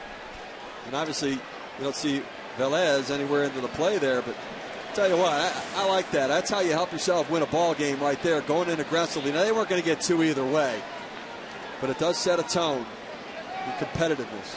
Velez very fast. You didn't see him in the picture because he was way beyond the bag already. So Velez, a threat to steal, and he dives back to the bag on that low throw by Pelfrey. Kevin Franzen, the hitter. Franzen just brought up from Fresno, the Giants' AAA affiliate, with Juan Uribe taking a bereavement leave, going home to the Dominican Republic, where his grandfather is very ill. We send our thoughts and best wishes to Uribe, who has been the backup to Edgar Renteria, but the Giants finally got a chance to play every day here, at least for a week or so. And now having to leave the ball club to pay his respects to his ill grandfather down in the Dominican. He should be back on Wednesday when the Giants play in San Diego. Matt Cain paid a little bit of a price for his daring on the base paths out there. His swashbuckling base running. And the throwing arm as well. There is Beltran right at the edge of the shadows. And that's all for Franzen and the Giants. On to the 6th inning. Sheffield, then David Wright coming up. 2-0 Giants.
And if you're in the ballpark, you smell them. There's no question. That's right. And if you smell them, they're almost irresistible. We're in this 6th inning now, and the question about Matt Cain is how long is he going to be around in this game? Some of those garlic fries. Gary Sheffield, a slider in there, strike 2 call. Cain has had a difficult day of it, although he has not allowed a run to the Mets. Only 3 hits, but he has walked 5, thrown a wild pitch. And he's thrown 105 pitches right up to the moment. And the slider is in the dirt. The Giants bullpen is busy. Will be ready if needed. The left-hander is Jeremy Affeldt, and the right-hander, Bob Howry. 2 veterans the Giants brought in this year to try and fortify their bullpen. And a big chop to short. Charged by Franzen. Nice pickup. Throws him out. Very nice play. Well, you have to time this perfectly because you're going to get that in-between hop. And the way you feel the ball is you catch it on the short hop or the big hop. But this is the in-between hop. He can't get there in time to get it on the short hop, so he gets it on the in-between hop. You don't get it at his highest point. And a nice pick there. And the rest of it was easy. The catch was the thing.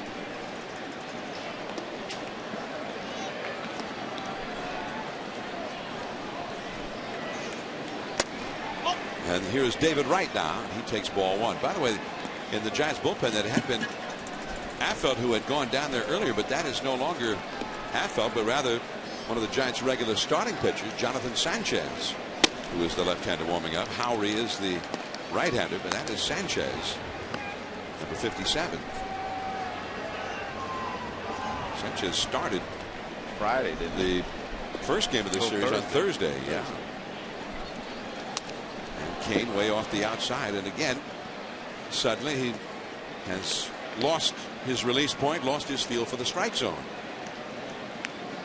He had walked the bases loaded. That was the big inning of the game, or the most important inning right now for the Mets anyway. He walked the bases loaded with nobody out and then got through the inning with nobody scoring. There's a called strike. And in that inning, John probably wiped out the 7th inning being able to pitch because of all the pitches he threw there. Look at that. We talked about the leadoff guy getting on and pitching from the windup, 3 for 5 with 3 walks, and from the stretch, 0 for 10. So there's definitely something out of the windup that he needs to fix. Well, when you listen to Righetti, he may have pointed something out, and that is that you're tipping your pitches sometimes. 3-2 the count to David Wright. And obviously from the stretch, you're not going to be able to tip them. From your windup, there's a in your windup, a lot of times you can see a guy changes his motion on his breaking ball as compared to his sinker or his slider.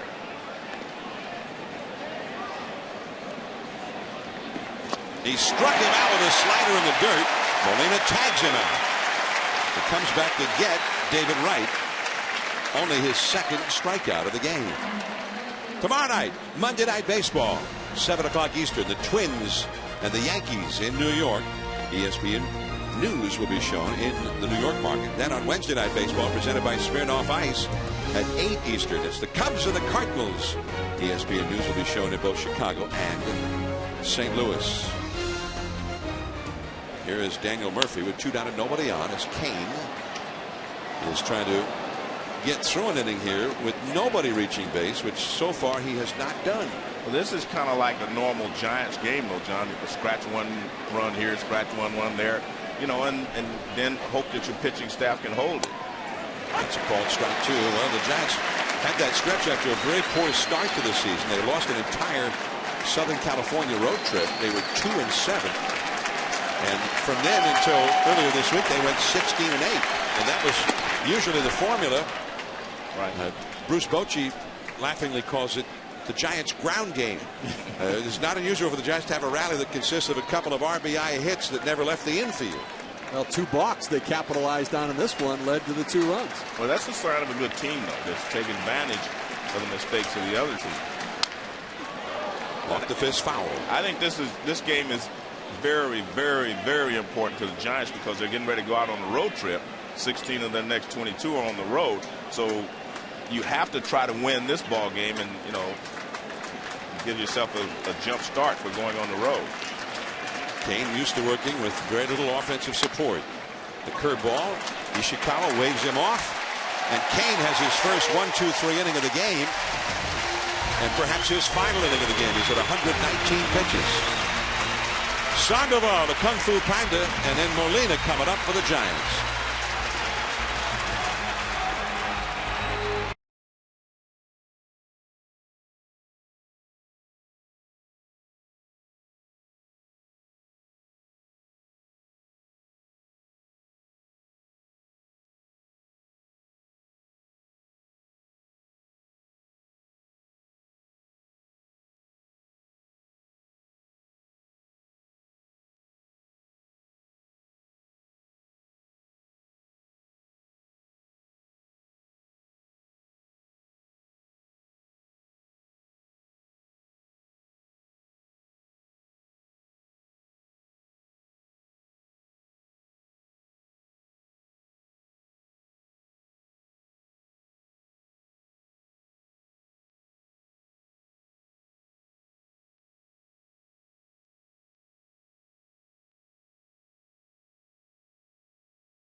Chop hit by Sandoval. No play for David Wright on the bunt by Pablo Sandoval.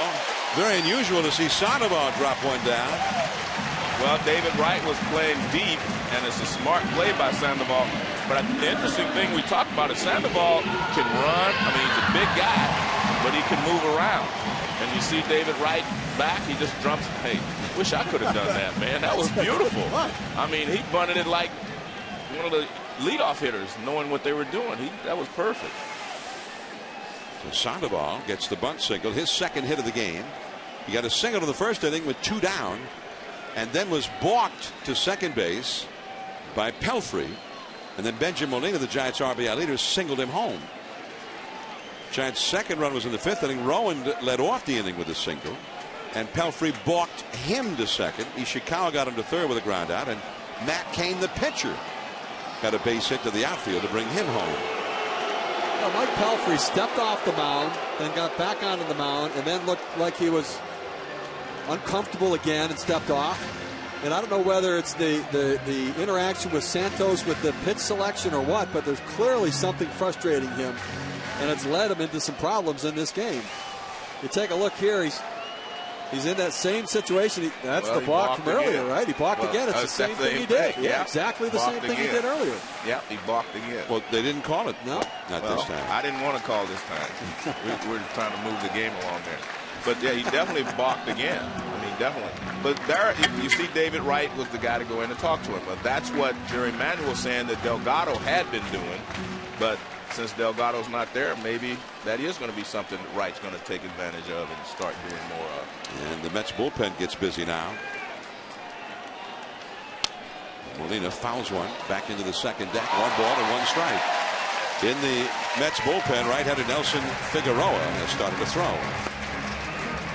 John, I saw a note that said that Billy Wagner is already hitting 90 miles an hour. He might be back soon to add, help the Mets out. I saw the note, but it also said soon as in maybe August. Yeah, well, that's soon. Well, I'll tell you what, instead of having to make a trade deadline, to be able to just bring a guy back off the DL, throw a 96 from the left side. Molina went out and poked that slider into center field, a base hit. Benji Molina in the Yogi Berra tradition of being a good bad ball hitter. I tell you what, but he is a good hitter, John. I mean, he stays on the ball. When we talk about guys being bad ball hitters, you have to stay on the ball in order to be able to hit bad pitches, balls out of the strike zone. You can't just hit that pitch if you're pulling off. Watch his head. Look at that. It stays right there. He stays on the ball, goes out there and gets it. And if you're pulling off, you're not going to be able to hit this pitch. So there is a science to being a guy that can hit pitches out of the strike zone and get base hits. You have to be able to stay on it. And if you're diving out that far and a ball that far off the plate, you've got no concern about getting busted inside. So now the veteran Randy Wynn is coming up. Wynn has been a hot hitter for the last week or so for the Giants, hitting over 400. He is 0 for 2, though, against Pelfrey. And it is a spot where they might bunt it. He's not bunting. Swings away, center field, and there is Beltran. So Wynn is gone on 1 pitch, a line drive right to the center fielder.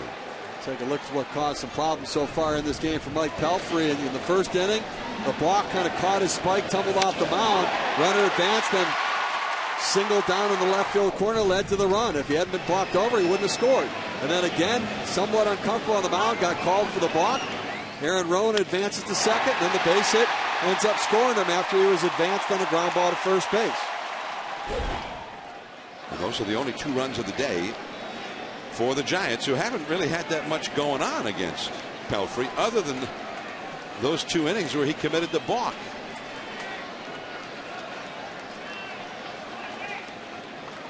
Giants are now 2 for 4 in their bats with runners in scoring position. Now the left-hander Takahashi has joined the right-hander Figueroa in the Mets bullpen.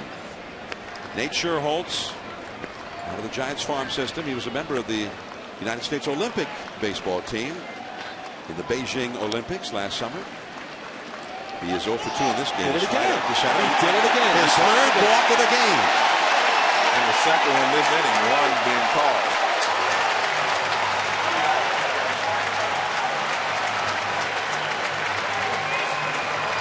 The only thing I can think of is that there's some issue about getting the sign and not being comfortable with what it is.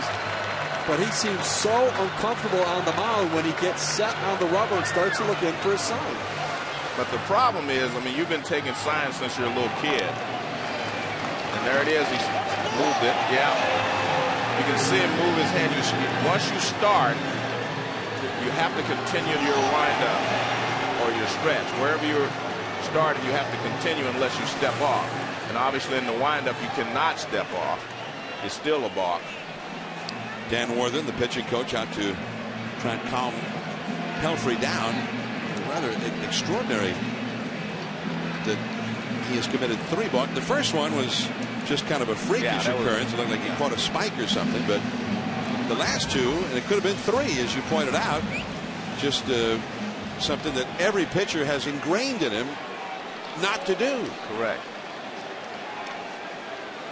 They're going to go ahead and walk Sherholtz intentionally with the right-handed hitting Aaron Rowan. What an insult to Rowan. They do have the right-handed getting ready in their bullpen as well, but Rowan is brought in here to be a home run and RBI man for the Giants. Well, first of all, John, when you have a guy, I mean, Rowan is hitting 7th in this lineup, and it's not one of the top hitting lineups in baseball. You do have to wonder. But at least yesterday he got off to a good start. You know, had 3 hits yesterday against Santana. He has 1 into game today. So if you're the Giants, you hope that this is the start of a hot streak for Aaron Rowan because he has had some good success in this past. Well, the Mets, when they came to town on Thursday, were asking people with the Giants, what's wrong with Rowan? He used to wear us out when he was with the Phillies. We couldn't get him out. Well, one of the things, you're hitting in a different ballpark. The Philadelphia ballpark is a hitter's ballpark. This is not necessarily that. Although the ball travels to left field well, when the wind is blowing that way, and it does that quite often. Rowan has grounded out to third. Nice play made by David Wright, and he has singled and scored a run from the windup. And this should be 2. There's one at second. Castillo to first. Double play. And on the first pitch, no less. So Jerry Manuel knew exactly what he was doing, and it worked out beautifully. On to the 7th inning, and a new pitcher coming in for the Giants.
Now in San Francisco, as we see this ballpark on the shores of San Francisco Bay from the left field foul pole, as Bob Howry, formerly with the Cubs, now with the Giants, throws strike one call to Omir Santos, the catcher. The low-lying sun reflects off the hitter's backdrop and the center field scoreboard complex, and the hitter and the pitcher in the shadows, and the visibility is very difficult here for a while. Along the right field line, Nate Scherholtz in fair ground caught it before moving into foul ground. Nice play. We talked about him balking. Remember this, with a runner on third base, you cannot deceive the runner, and this could be definitely construed as deceiving the runner. He stops twice. Watch, he looks over, he starts, now he stops again and looks again. You cannot stop. You have to continue your motion. Otherwise, you're deceiving the runner. Louis Tiant used to do that from the stretch. You can rock back from the windup like that and stop with no one on base, but when there's a runner at third, you're not supposed to do that. And here is Jeremy Reed, the 8th place hitter. Strike one. So now we've seen him balk 4 times from the stretch. They've called 3 of them, and he just balked from the windup as well. Yeah, I don't know what's going on with him, or like I said, you have to know these things are balks, and you have to know that what you can and can't do out there on the mound. It's the first time that one pitch. That's a fair ball by Reed, right past the bag at third. Randy Wynn hustles over, and the big turn by Reed, but he's going to hold at first base. Good job by Randy Wynn. I mean, he was on that ball quickly, and he was just daring Reed to take to try it. And now Ryan Church is going to come up as a pinch hitter for Pelfrey. Pelfrey with 3 balks. The last time that one pitcher committed 3 balks in one game was 15 years ago, and it was Al Leiter. Al Leiter, who, of course, spent many years as a pitcher for the Mets, but before that he was with the Blue Jays, and he committed 3 balks in the game of April of 1994. Ryan Church, he's been slumping lately, not in the lineup tonight. Howry, sinker baller, and a sinker baller wants that pitch called a strike. Yes, he does. Now, Al Leiter, you saw those balks. Al Leiter was a guy who a lot of times wouldn't stop in his, from the stretch. He'd kind of just come down and keep going through that. And that was kind of the period of time where if you got the right umpire in a given day, they'd call that time and again, trying to get the pitcher to come to a stop at a set position. 1 ball and no strikes to Ryan Church, leadoff man, or the current leadoff man. Tatis on deck.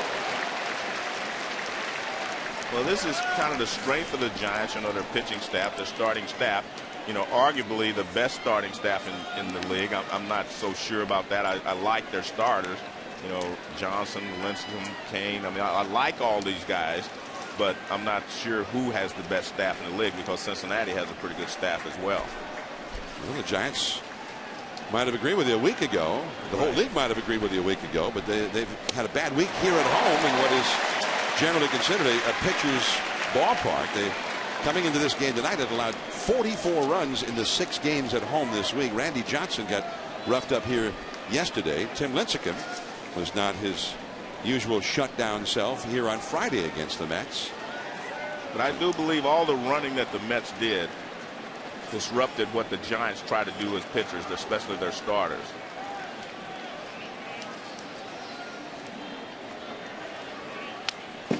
In on the hands, and Howry with a 1 ball 2 strike count to Ryan Church. I think it's going to be interesting to see how the Giants react to that, though, because right now advanced scouts are out there watching. They saw that you can run at will on the Giants pitchers, and Dave Righetti talked about it.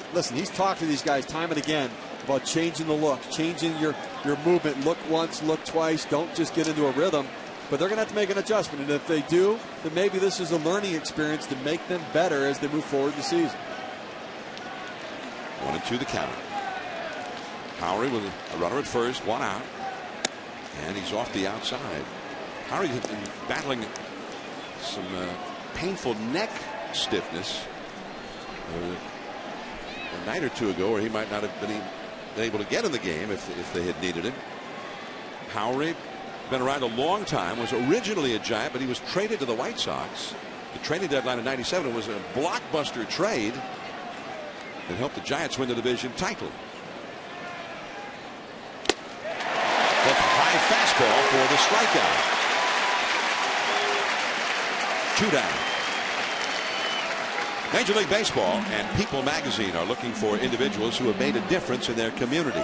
30 everyday All-Stars will be honored at the 2009 All-Star Game in St. Louis. To nominate, go to peopleallstars.com.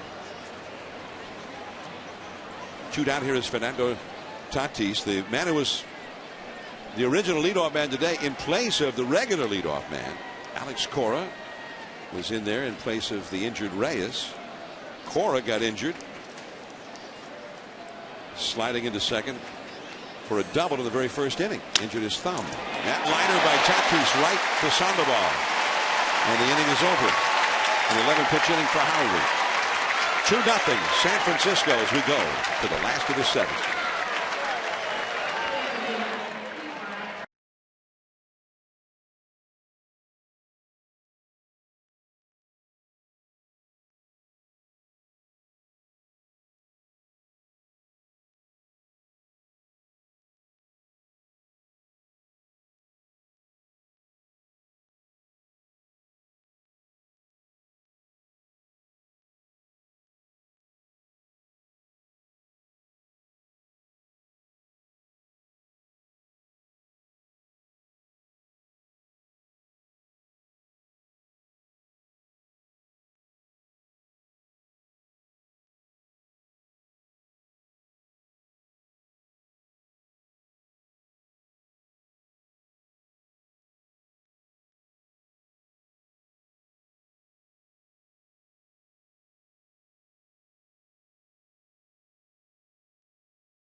Francisco 2-0. The Giants lead the Mets.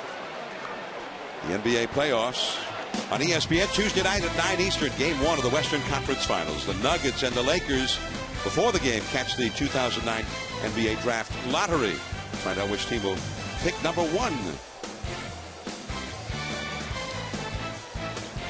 That series will continue on Thursday at 9 o'clock Eastern on ESPN. And then Game 3 on ABC, 8:30 Eastern on Saturday night. Here is Ken Takahashi in for the Mets bullpen. And a called strike to Travis Ishikawa. Takahashi over from the Japanese leagues. And Ishikawa chases that slider. And the count is 0-2. Switch hitting Velez on deck. I'm a little worried about my Celtics, man. Are you? Yeah, I thought they were going to run away today, but I don't think they are. A little worried. 1 ball and 2 strikes. The count to Ishikawa. Is there anything I can do?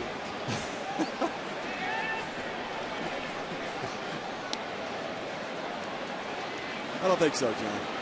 He's disconsolate. Base hit. Ishikawa looked bad on a slider.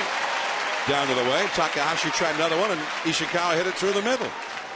First hit of the game for Ishikawa. Takahashi, his out pitch is a changeup, so he fares much better against right-handed hitters than he does lefties. Lefties coming into play, hitting over 400 against them. See, they set up out over the plate. There's a sweep and breaking ball, but Ishikawa able to reach out, just go right back up the middle with it. Takahashi from the Japanese league. Ishikawa is from this country. The bunt by Howry and into a force play at second base, handled well by Omir Santos, the catcher, with Tatis covering at second. That was handled perfectly, John, because he took his time and made sure of an accurate throw. So an excellent play there by Santos. Watch how quickly he comes from behind the plate. He barehands it, but he takes his time. He doesn't rush it. Watch, he catches it. See how he takes his time and makes an accurate throw. A lot of times you see a catcher grab it and then he rushes his throw. He took that extra step and fired a strike. That is the first trip to the plate this year for Howry. Now Velez trying to bunt for a hit, pops it foul. Velez is 0 for 3 in the game.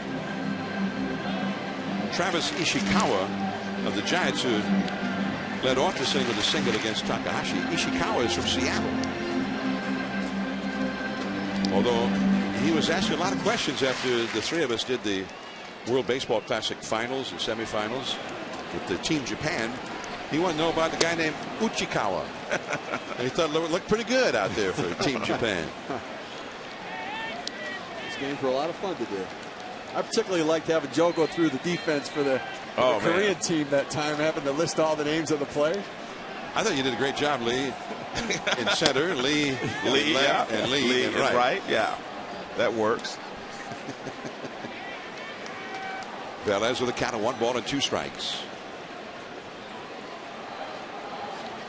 Takahashi made his major league debut May the 2nd at Philadelphia. And the count goes to 2-2. It came on to the 3rd player since World War II to make his big league debut at age 40 or older. Satchel Paige and Diomedes Olivo. You may have played against him, Joe. Olivo? I'm not that old. Takahashi, the second one. Tatis back to first. Double play. And we're headed to the 8th inning. Some big hitters will be coming up. Castillo, followed by Beltran and Sheffield. Wright would be due 4th. Mets down by 2.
the big crowd gathering during batting practice and after.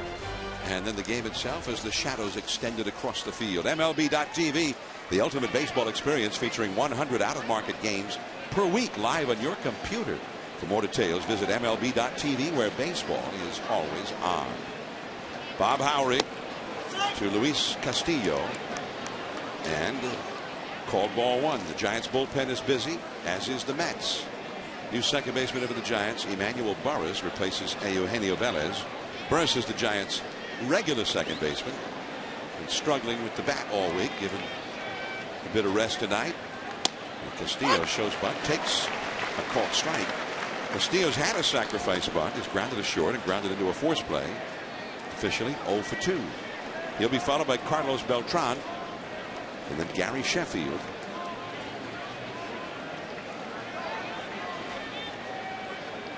Mets have only 4 hits and no runs. And that is strike 2 called in the Giants bullpen. The left-hander Jeremy Affeldt is warming up. Well, this is a big inning right here. I mean, I know a lot of times, the 9th inning, the closer comes in and gets a save, but you're asking Howry, maybe Affeldt, to go through the 8th inning and get Castillo, Beltran, Sheffield, and David Wright. This is the big inning, I think, for the Giants bullpen. And he pulled that fastball down and in. 2 balls and 2 strikes. You don't get a save for the 8th inning, but this could be the inning that they saved the game, going through this part of the Mets lineup. They do give them a hold, though, right? They do, yeah. But a new statistic. You don't get paid for those, though. Guys don't try to get paid for them? Yeah, well, no. The agent comes in and says, hey, my guy had 33 holds. They try. 4th in the league. Yeah, they try. He said there wouldn't have been a save without my hold, right?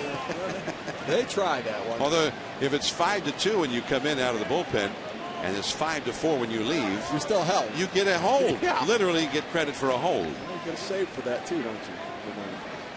3-2 the count. And he walks him. A leadoff walk, even though he'd gotten ahead of Castillo. Castillo is the least likely guy to hit a home run.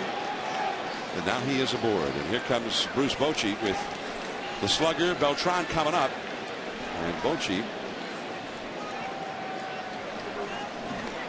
is going to bring in Jeremy Affeldt, the left-hander.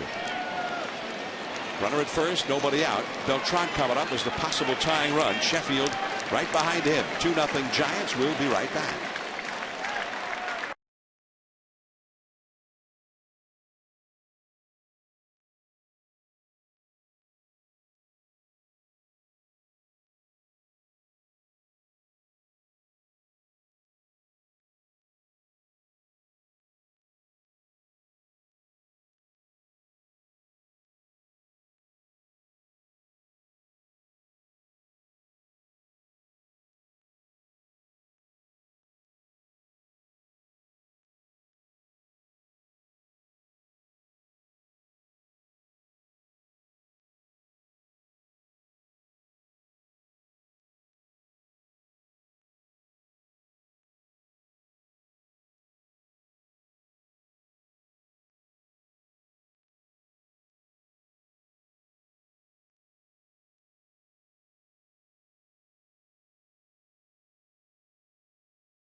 Been doing a lot of things in this series, scoring a lot of runs. Not tonight, however. The other things that they were doing in the first 3 games of the series, especially the first 2, coming from behind, doing a lot of damage in the late innings of the game. They were down 5-1 into the 6th inning here on Friday. Came back and won the game 8-6. And here is Beltran, switch hitter, now batting right-handed. He's 0 for 2 with a walk. He began the day as the league's leading hitter. A little bit low. It's a small strike zone, it seemed like, for Brian Knight. See the splits right there for Carlos Beltran. The left side and right side of the plate. Batting average about the same.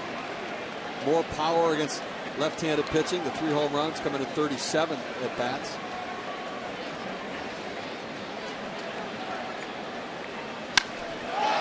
One is hit into deep left field. Win. It's off the wall. Castillo goes to third, and Beltran has a stand-up double, and the Mets are set up nicely. The possible tying runs in scoring position with nobody out, and Sheffield coming up. Well, you mentioned that they'd been doing their damage late and coming from behind. The Giants helped them by walking Castillo, but Beltran gets ahead in the count, gets a fastball, and he just nails it. It's a low fastball. He actually just looked like he wasn't trying to hit it out of the ballpark. He was just trying to hit a line drive someplace, and he nailed it off the wall. Wynn plays it back in. Keep Castillo from scoring. So Beltran with the double. Here is Sheffield. The Giants infield stays back with nobody out. 11th double of the year for Beltran. Fastball a strike. Sheffield is 0 for 3. Sheffield did not like that call by Brian Knight. Jerry Manuel mentioned to me the other day yesterday against Randy Johnson, had a runner at second, and Sheffield was taking a shot to right field. Got a base hit. Hit it right through the hole and into right field for a base hit. But he clearly was trying to do that. And a pop foul back out of play. Man, he had a good pitch to hit there. If you think a 94-mile-an-hour fastball with movement is a good pitch to hit. So that was up a little bit. Yeah, but I think Gary Sheffield thinks that was a good pitch to hit. Sheffield 9 for 18 over his last 4 games. Coming into today, 0 for 3 today.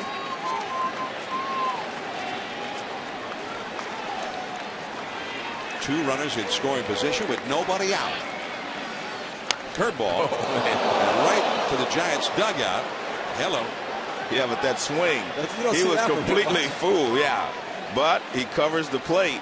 I mean, this is a very unorthodox swing for Gary Sheffield. And watch, he gets out there, he's out on that front foot, and he just reaches with his hand and pulls it over up against the fence.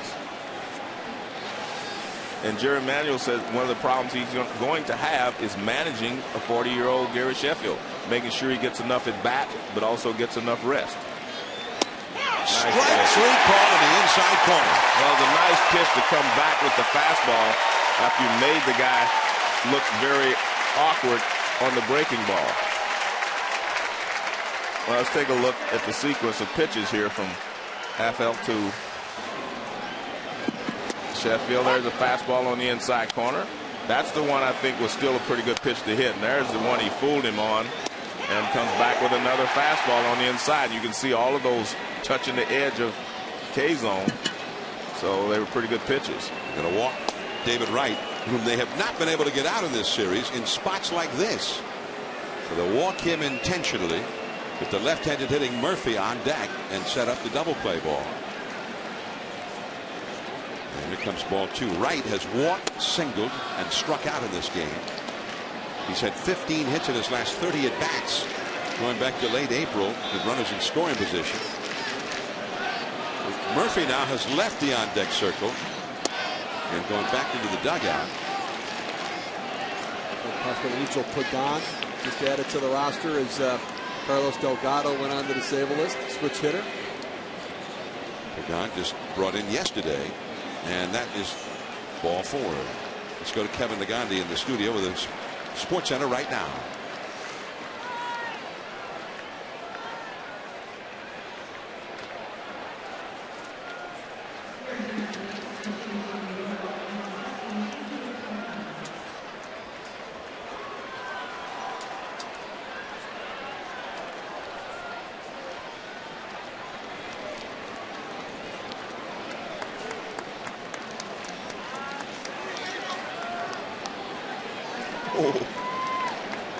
Oh.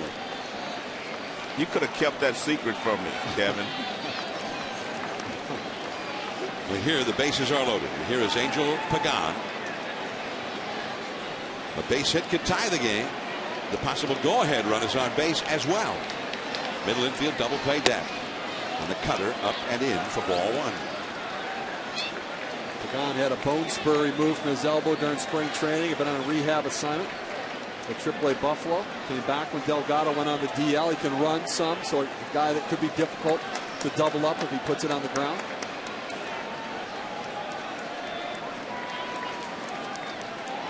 So Affeldt, who got out of a huge jam here a couple of nights ago that he had inherited. This could be two. Franzen, Burris to first. It's a double play. And the side is retired for the second time tonight. The Mets hit a double play with the bases loaded, and they have yet to score. And a nice quick turn at second base by Burris. And maybe that's why they made the move. Good defensive change there by Bochy. Jeremy Affeldt gets through the jam unscathed.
Mets and a new left fielder, Sean Green, the new pitcher. And Kevin Franzen hits one down off his foot, foul. Franzen just up from the minor leagues with Juan Uribe out on a bereavement leave, and Franzen is 0 for 3. Franzen likely here for just a couple of games. This one and their next game is Tuesday in San Diego. They expect Uribe will be back on Wednesday. 3 days, but just the 2 games in the 3 days for the Giants. There is Castillo from shallow center, and one away. Bases were loaded for the Mets with 1 out. Angel Pagan at the plate against Affeldt. Well, what makes this so cool is there was a very tough turn, a quick turn at second base by Burris, and a very strong arm to be able to double up Pagan at first base. Burris was a shortstop in the minor leagues for the Giants and played mostly shortstop when they brought him up last year. Pagan is now in left field after he hit for Murphy. That was a typical turn for a shortstop that's playing second base. Yeah. He uses his arm strength. Yeah. Right. And that's fine. I mean, if you don't have the arm strength, you better get rid of it quicker. That's all. but he did a good job of getting rid of it quickly with something on it. Pablo Sandoval has had 2 hits, including a bunt single, and he scored one of the Giants' runs. Big chop, Reed with Green covering, and out number 2. That's why they do PFP, pitchers fielding practice in spring training. And Green got over there very quickly, made it a very easy play. A lot of times, if you're running with the runner, it makes it a tough play for the first baseman to give you the ball, but he was able to lead him perfectly there. The thing about that is Reed didn't take any PFP in spring training. He wasn't taking ground balls as a first baseman. There wasn't even a... No, I was talking about pitchers. Yeah, no, but I agree. I mean, what makes it even more amazing, you got an outfielder that made a nice feed on that. Well, it's easy if you get over there. Yeah. I think, well, I won't say you, but John could have made it. I could have made the feed. Yeah, the feed. Oh, yeah. Yeah. Oh, sure. Yeah. Well, the pitcher's job is to get over there, so, he got over there. Get over there and then feed him. Yeah. Oh, wait, I'm not sure it was a compliment. Somewhere in there. It was. Well, you're an outfielder, right? Oh, wait, Steve could have done it. Yeah, well. Yeah, you're right. I agree with that. I saw him playing the minor leagues. I was second base shortstop. Oh, okay. Well, you could have made it then. I'm sorry, Steve. Look at that. Tell you what, that's a great effort right there. That's a guy that he wanted it badly.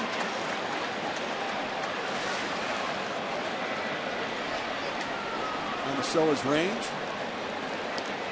Whoa. Oh, man.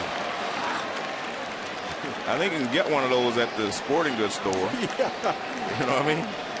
If it's not a home run ball, I don't know about the foul ball being that important. Well, it wasn't hit by one of the Molina brothers. Right, exactly. You go out in the sporting goods store. This is when I caught that ball, hit by Benji Molina. Molina 2 for 3 in the game with an RBI for the Giants. And the inning is over. A very quick, quiet inning for Sean Green. 8 pitches and out. Last chance for the Mets. Santos, Reed in the pitcher spot. Dua, Wilson in the bullpen.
In San Francisco, I'm John Miller with Joe Morgan and Steve Phillips. Sunday Night Baseball, and Brian Wilson, the Giants closer, with the first pitch strike on a 96-mile-an-hour fastball. Now he throws very hard, but the Mets have roughed him up, not in save situations, but in the ninth inning of 2 different tie games, Thursday and Friday. They beat him both times. He gave up 5 runs in the 2 games, 3 on Thursday, 2 unearned runs, but unearned because of his own throwing error on a bunt. And 1 2/3 innings, 5 runs, 6 hits allowed in those 2 games. Now he's trying to protect a 2-run lead. Santos the hitter. Got a piece of it. 97 miles an hour. 1 ball and 2 strikes. I think that's the difference between guys that throw 94, 95 and say someone like Wilson. His fastball is very alive when he gets up. He's got a lot of movement on it, whereas Pelfrey and even Kane, their fastballs are not as lively up as Wilson's is.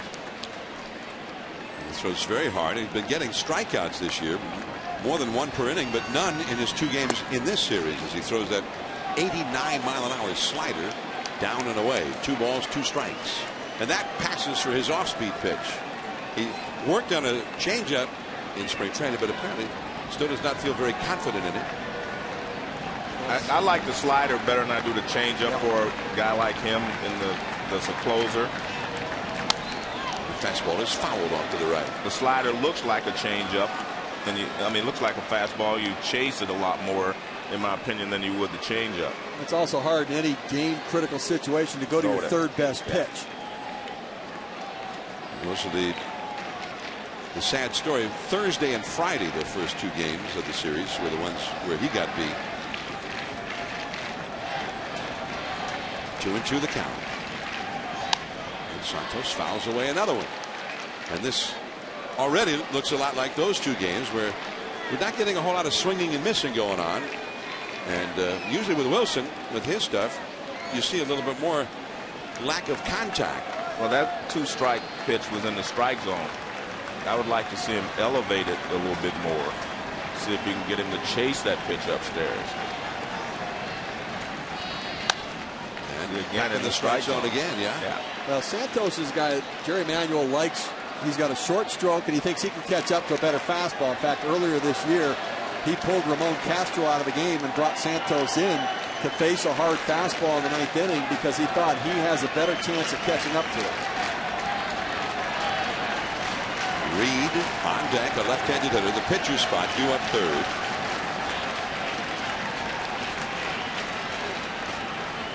Right down the middle, there is Rowan, though, a line drive right to him at number 1.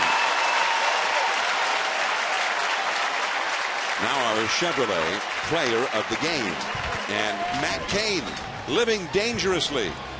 He not only pitched 6 shutout innings after failing on a suicide squeeze, hitting a foul, he lined a base hit into the outfield, and that brought home Rowan with the 2nd run. Later, he helped break up a would-be double play, and he also struck out David Wright in the 6th inning.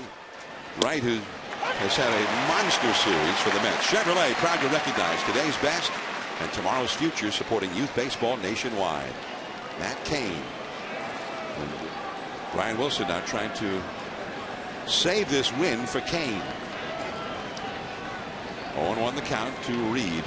This has been for the Mets a tale of 2 bases loaded situations. Bases loaded, 2nd inning, nobody out. Not only bases loaded, but Kane had walked them loaded, and Reed hit a double play ball first to home to first, and then a double play by Pagan, the pinch hitter, with the base loaded, 1 out in the 8th inning. The Mets have put 12 men on base, no runs. Called the ball there. Wilson wanted that call. 2-1 the count. Big difference between hitting 1 and 2 and 2 and 1. That was a big pitch. Bruce Bochy, Giants manager, hollering out at night. Fastball back to the screen. 2-2. If this game ends like this, it'll be the 20th time that the San Francisco Giants have scored 3 or fewer runs in a game. They're hoping to move to 7 and 13 in those games. So their offense is not the most potent offense. They're going to have to win a lot of low-scoring, well-pitched games to challenge in the National League West. But that's the way this team is built. You're right. Oh, absolutely right. That's what they're going to have to do. And to do that, you need a closer who gets it done a vast majority of the time. Wilson has had 8 saves in 10 save chances. And again, the 2 losses he had here against the Mets were not in save situations, but in tie games. 3-2. Ramon Castro on deck. And the strikeout.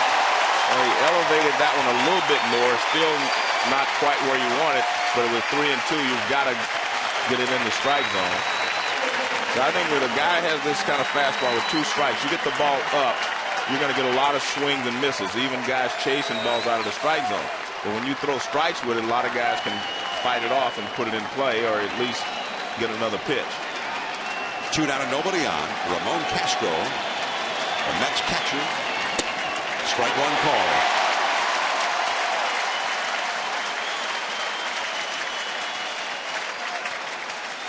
The Mets won the first 3 here. They have never won a 4-game series, 4 in a row, in San Francisco.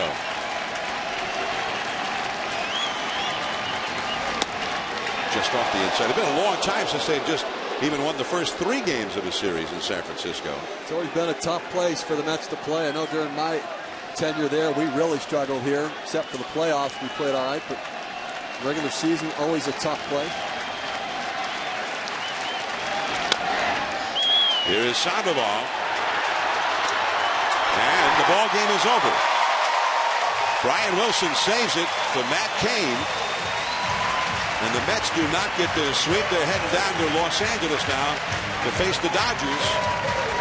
But a game that was a winnable game for the Mets. They had their chances, could not get the big hit. Well, they've been getting big hits all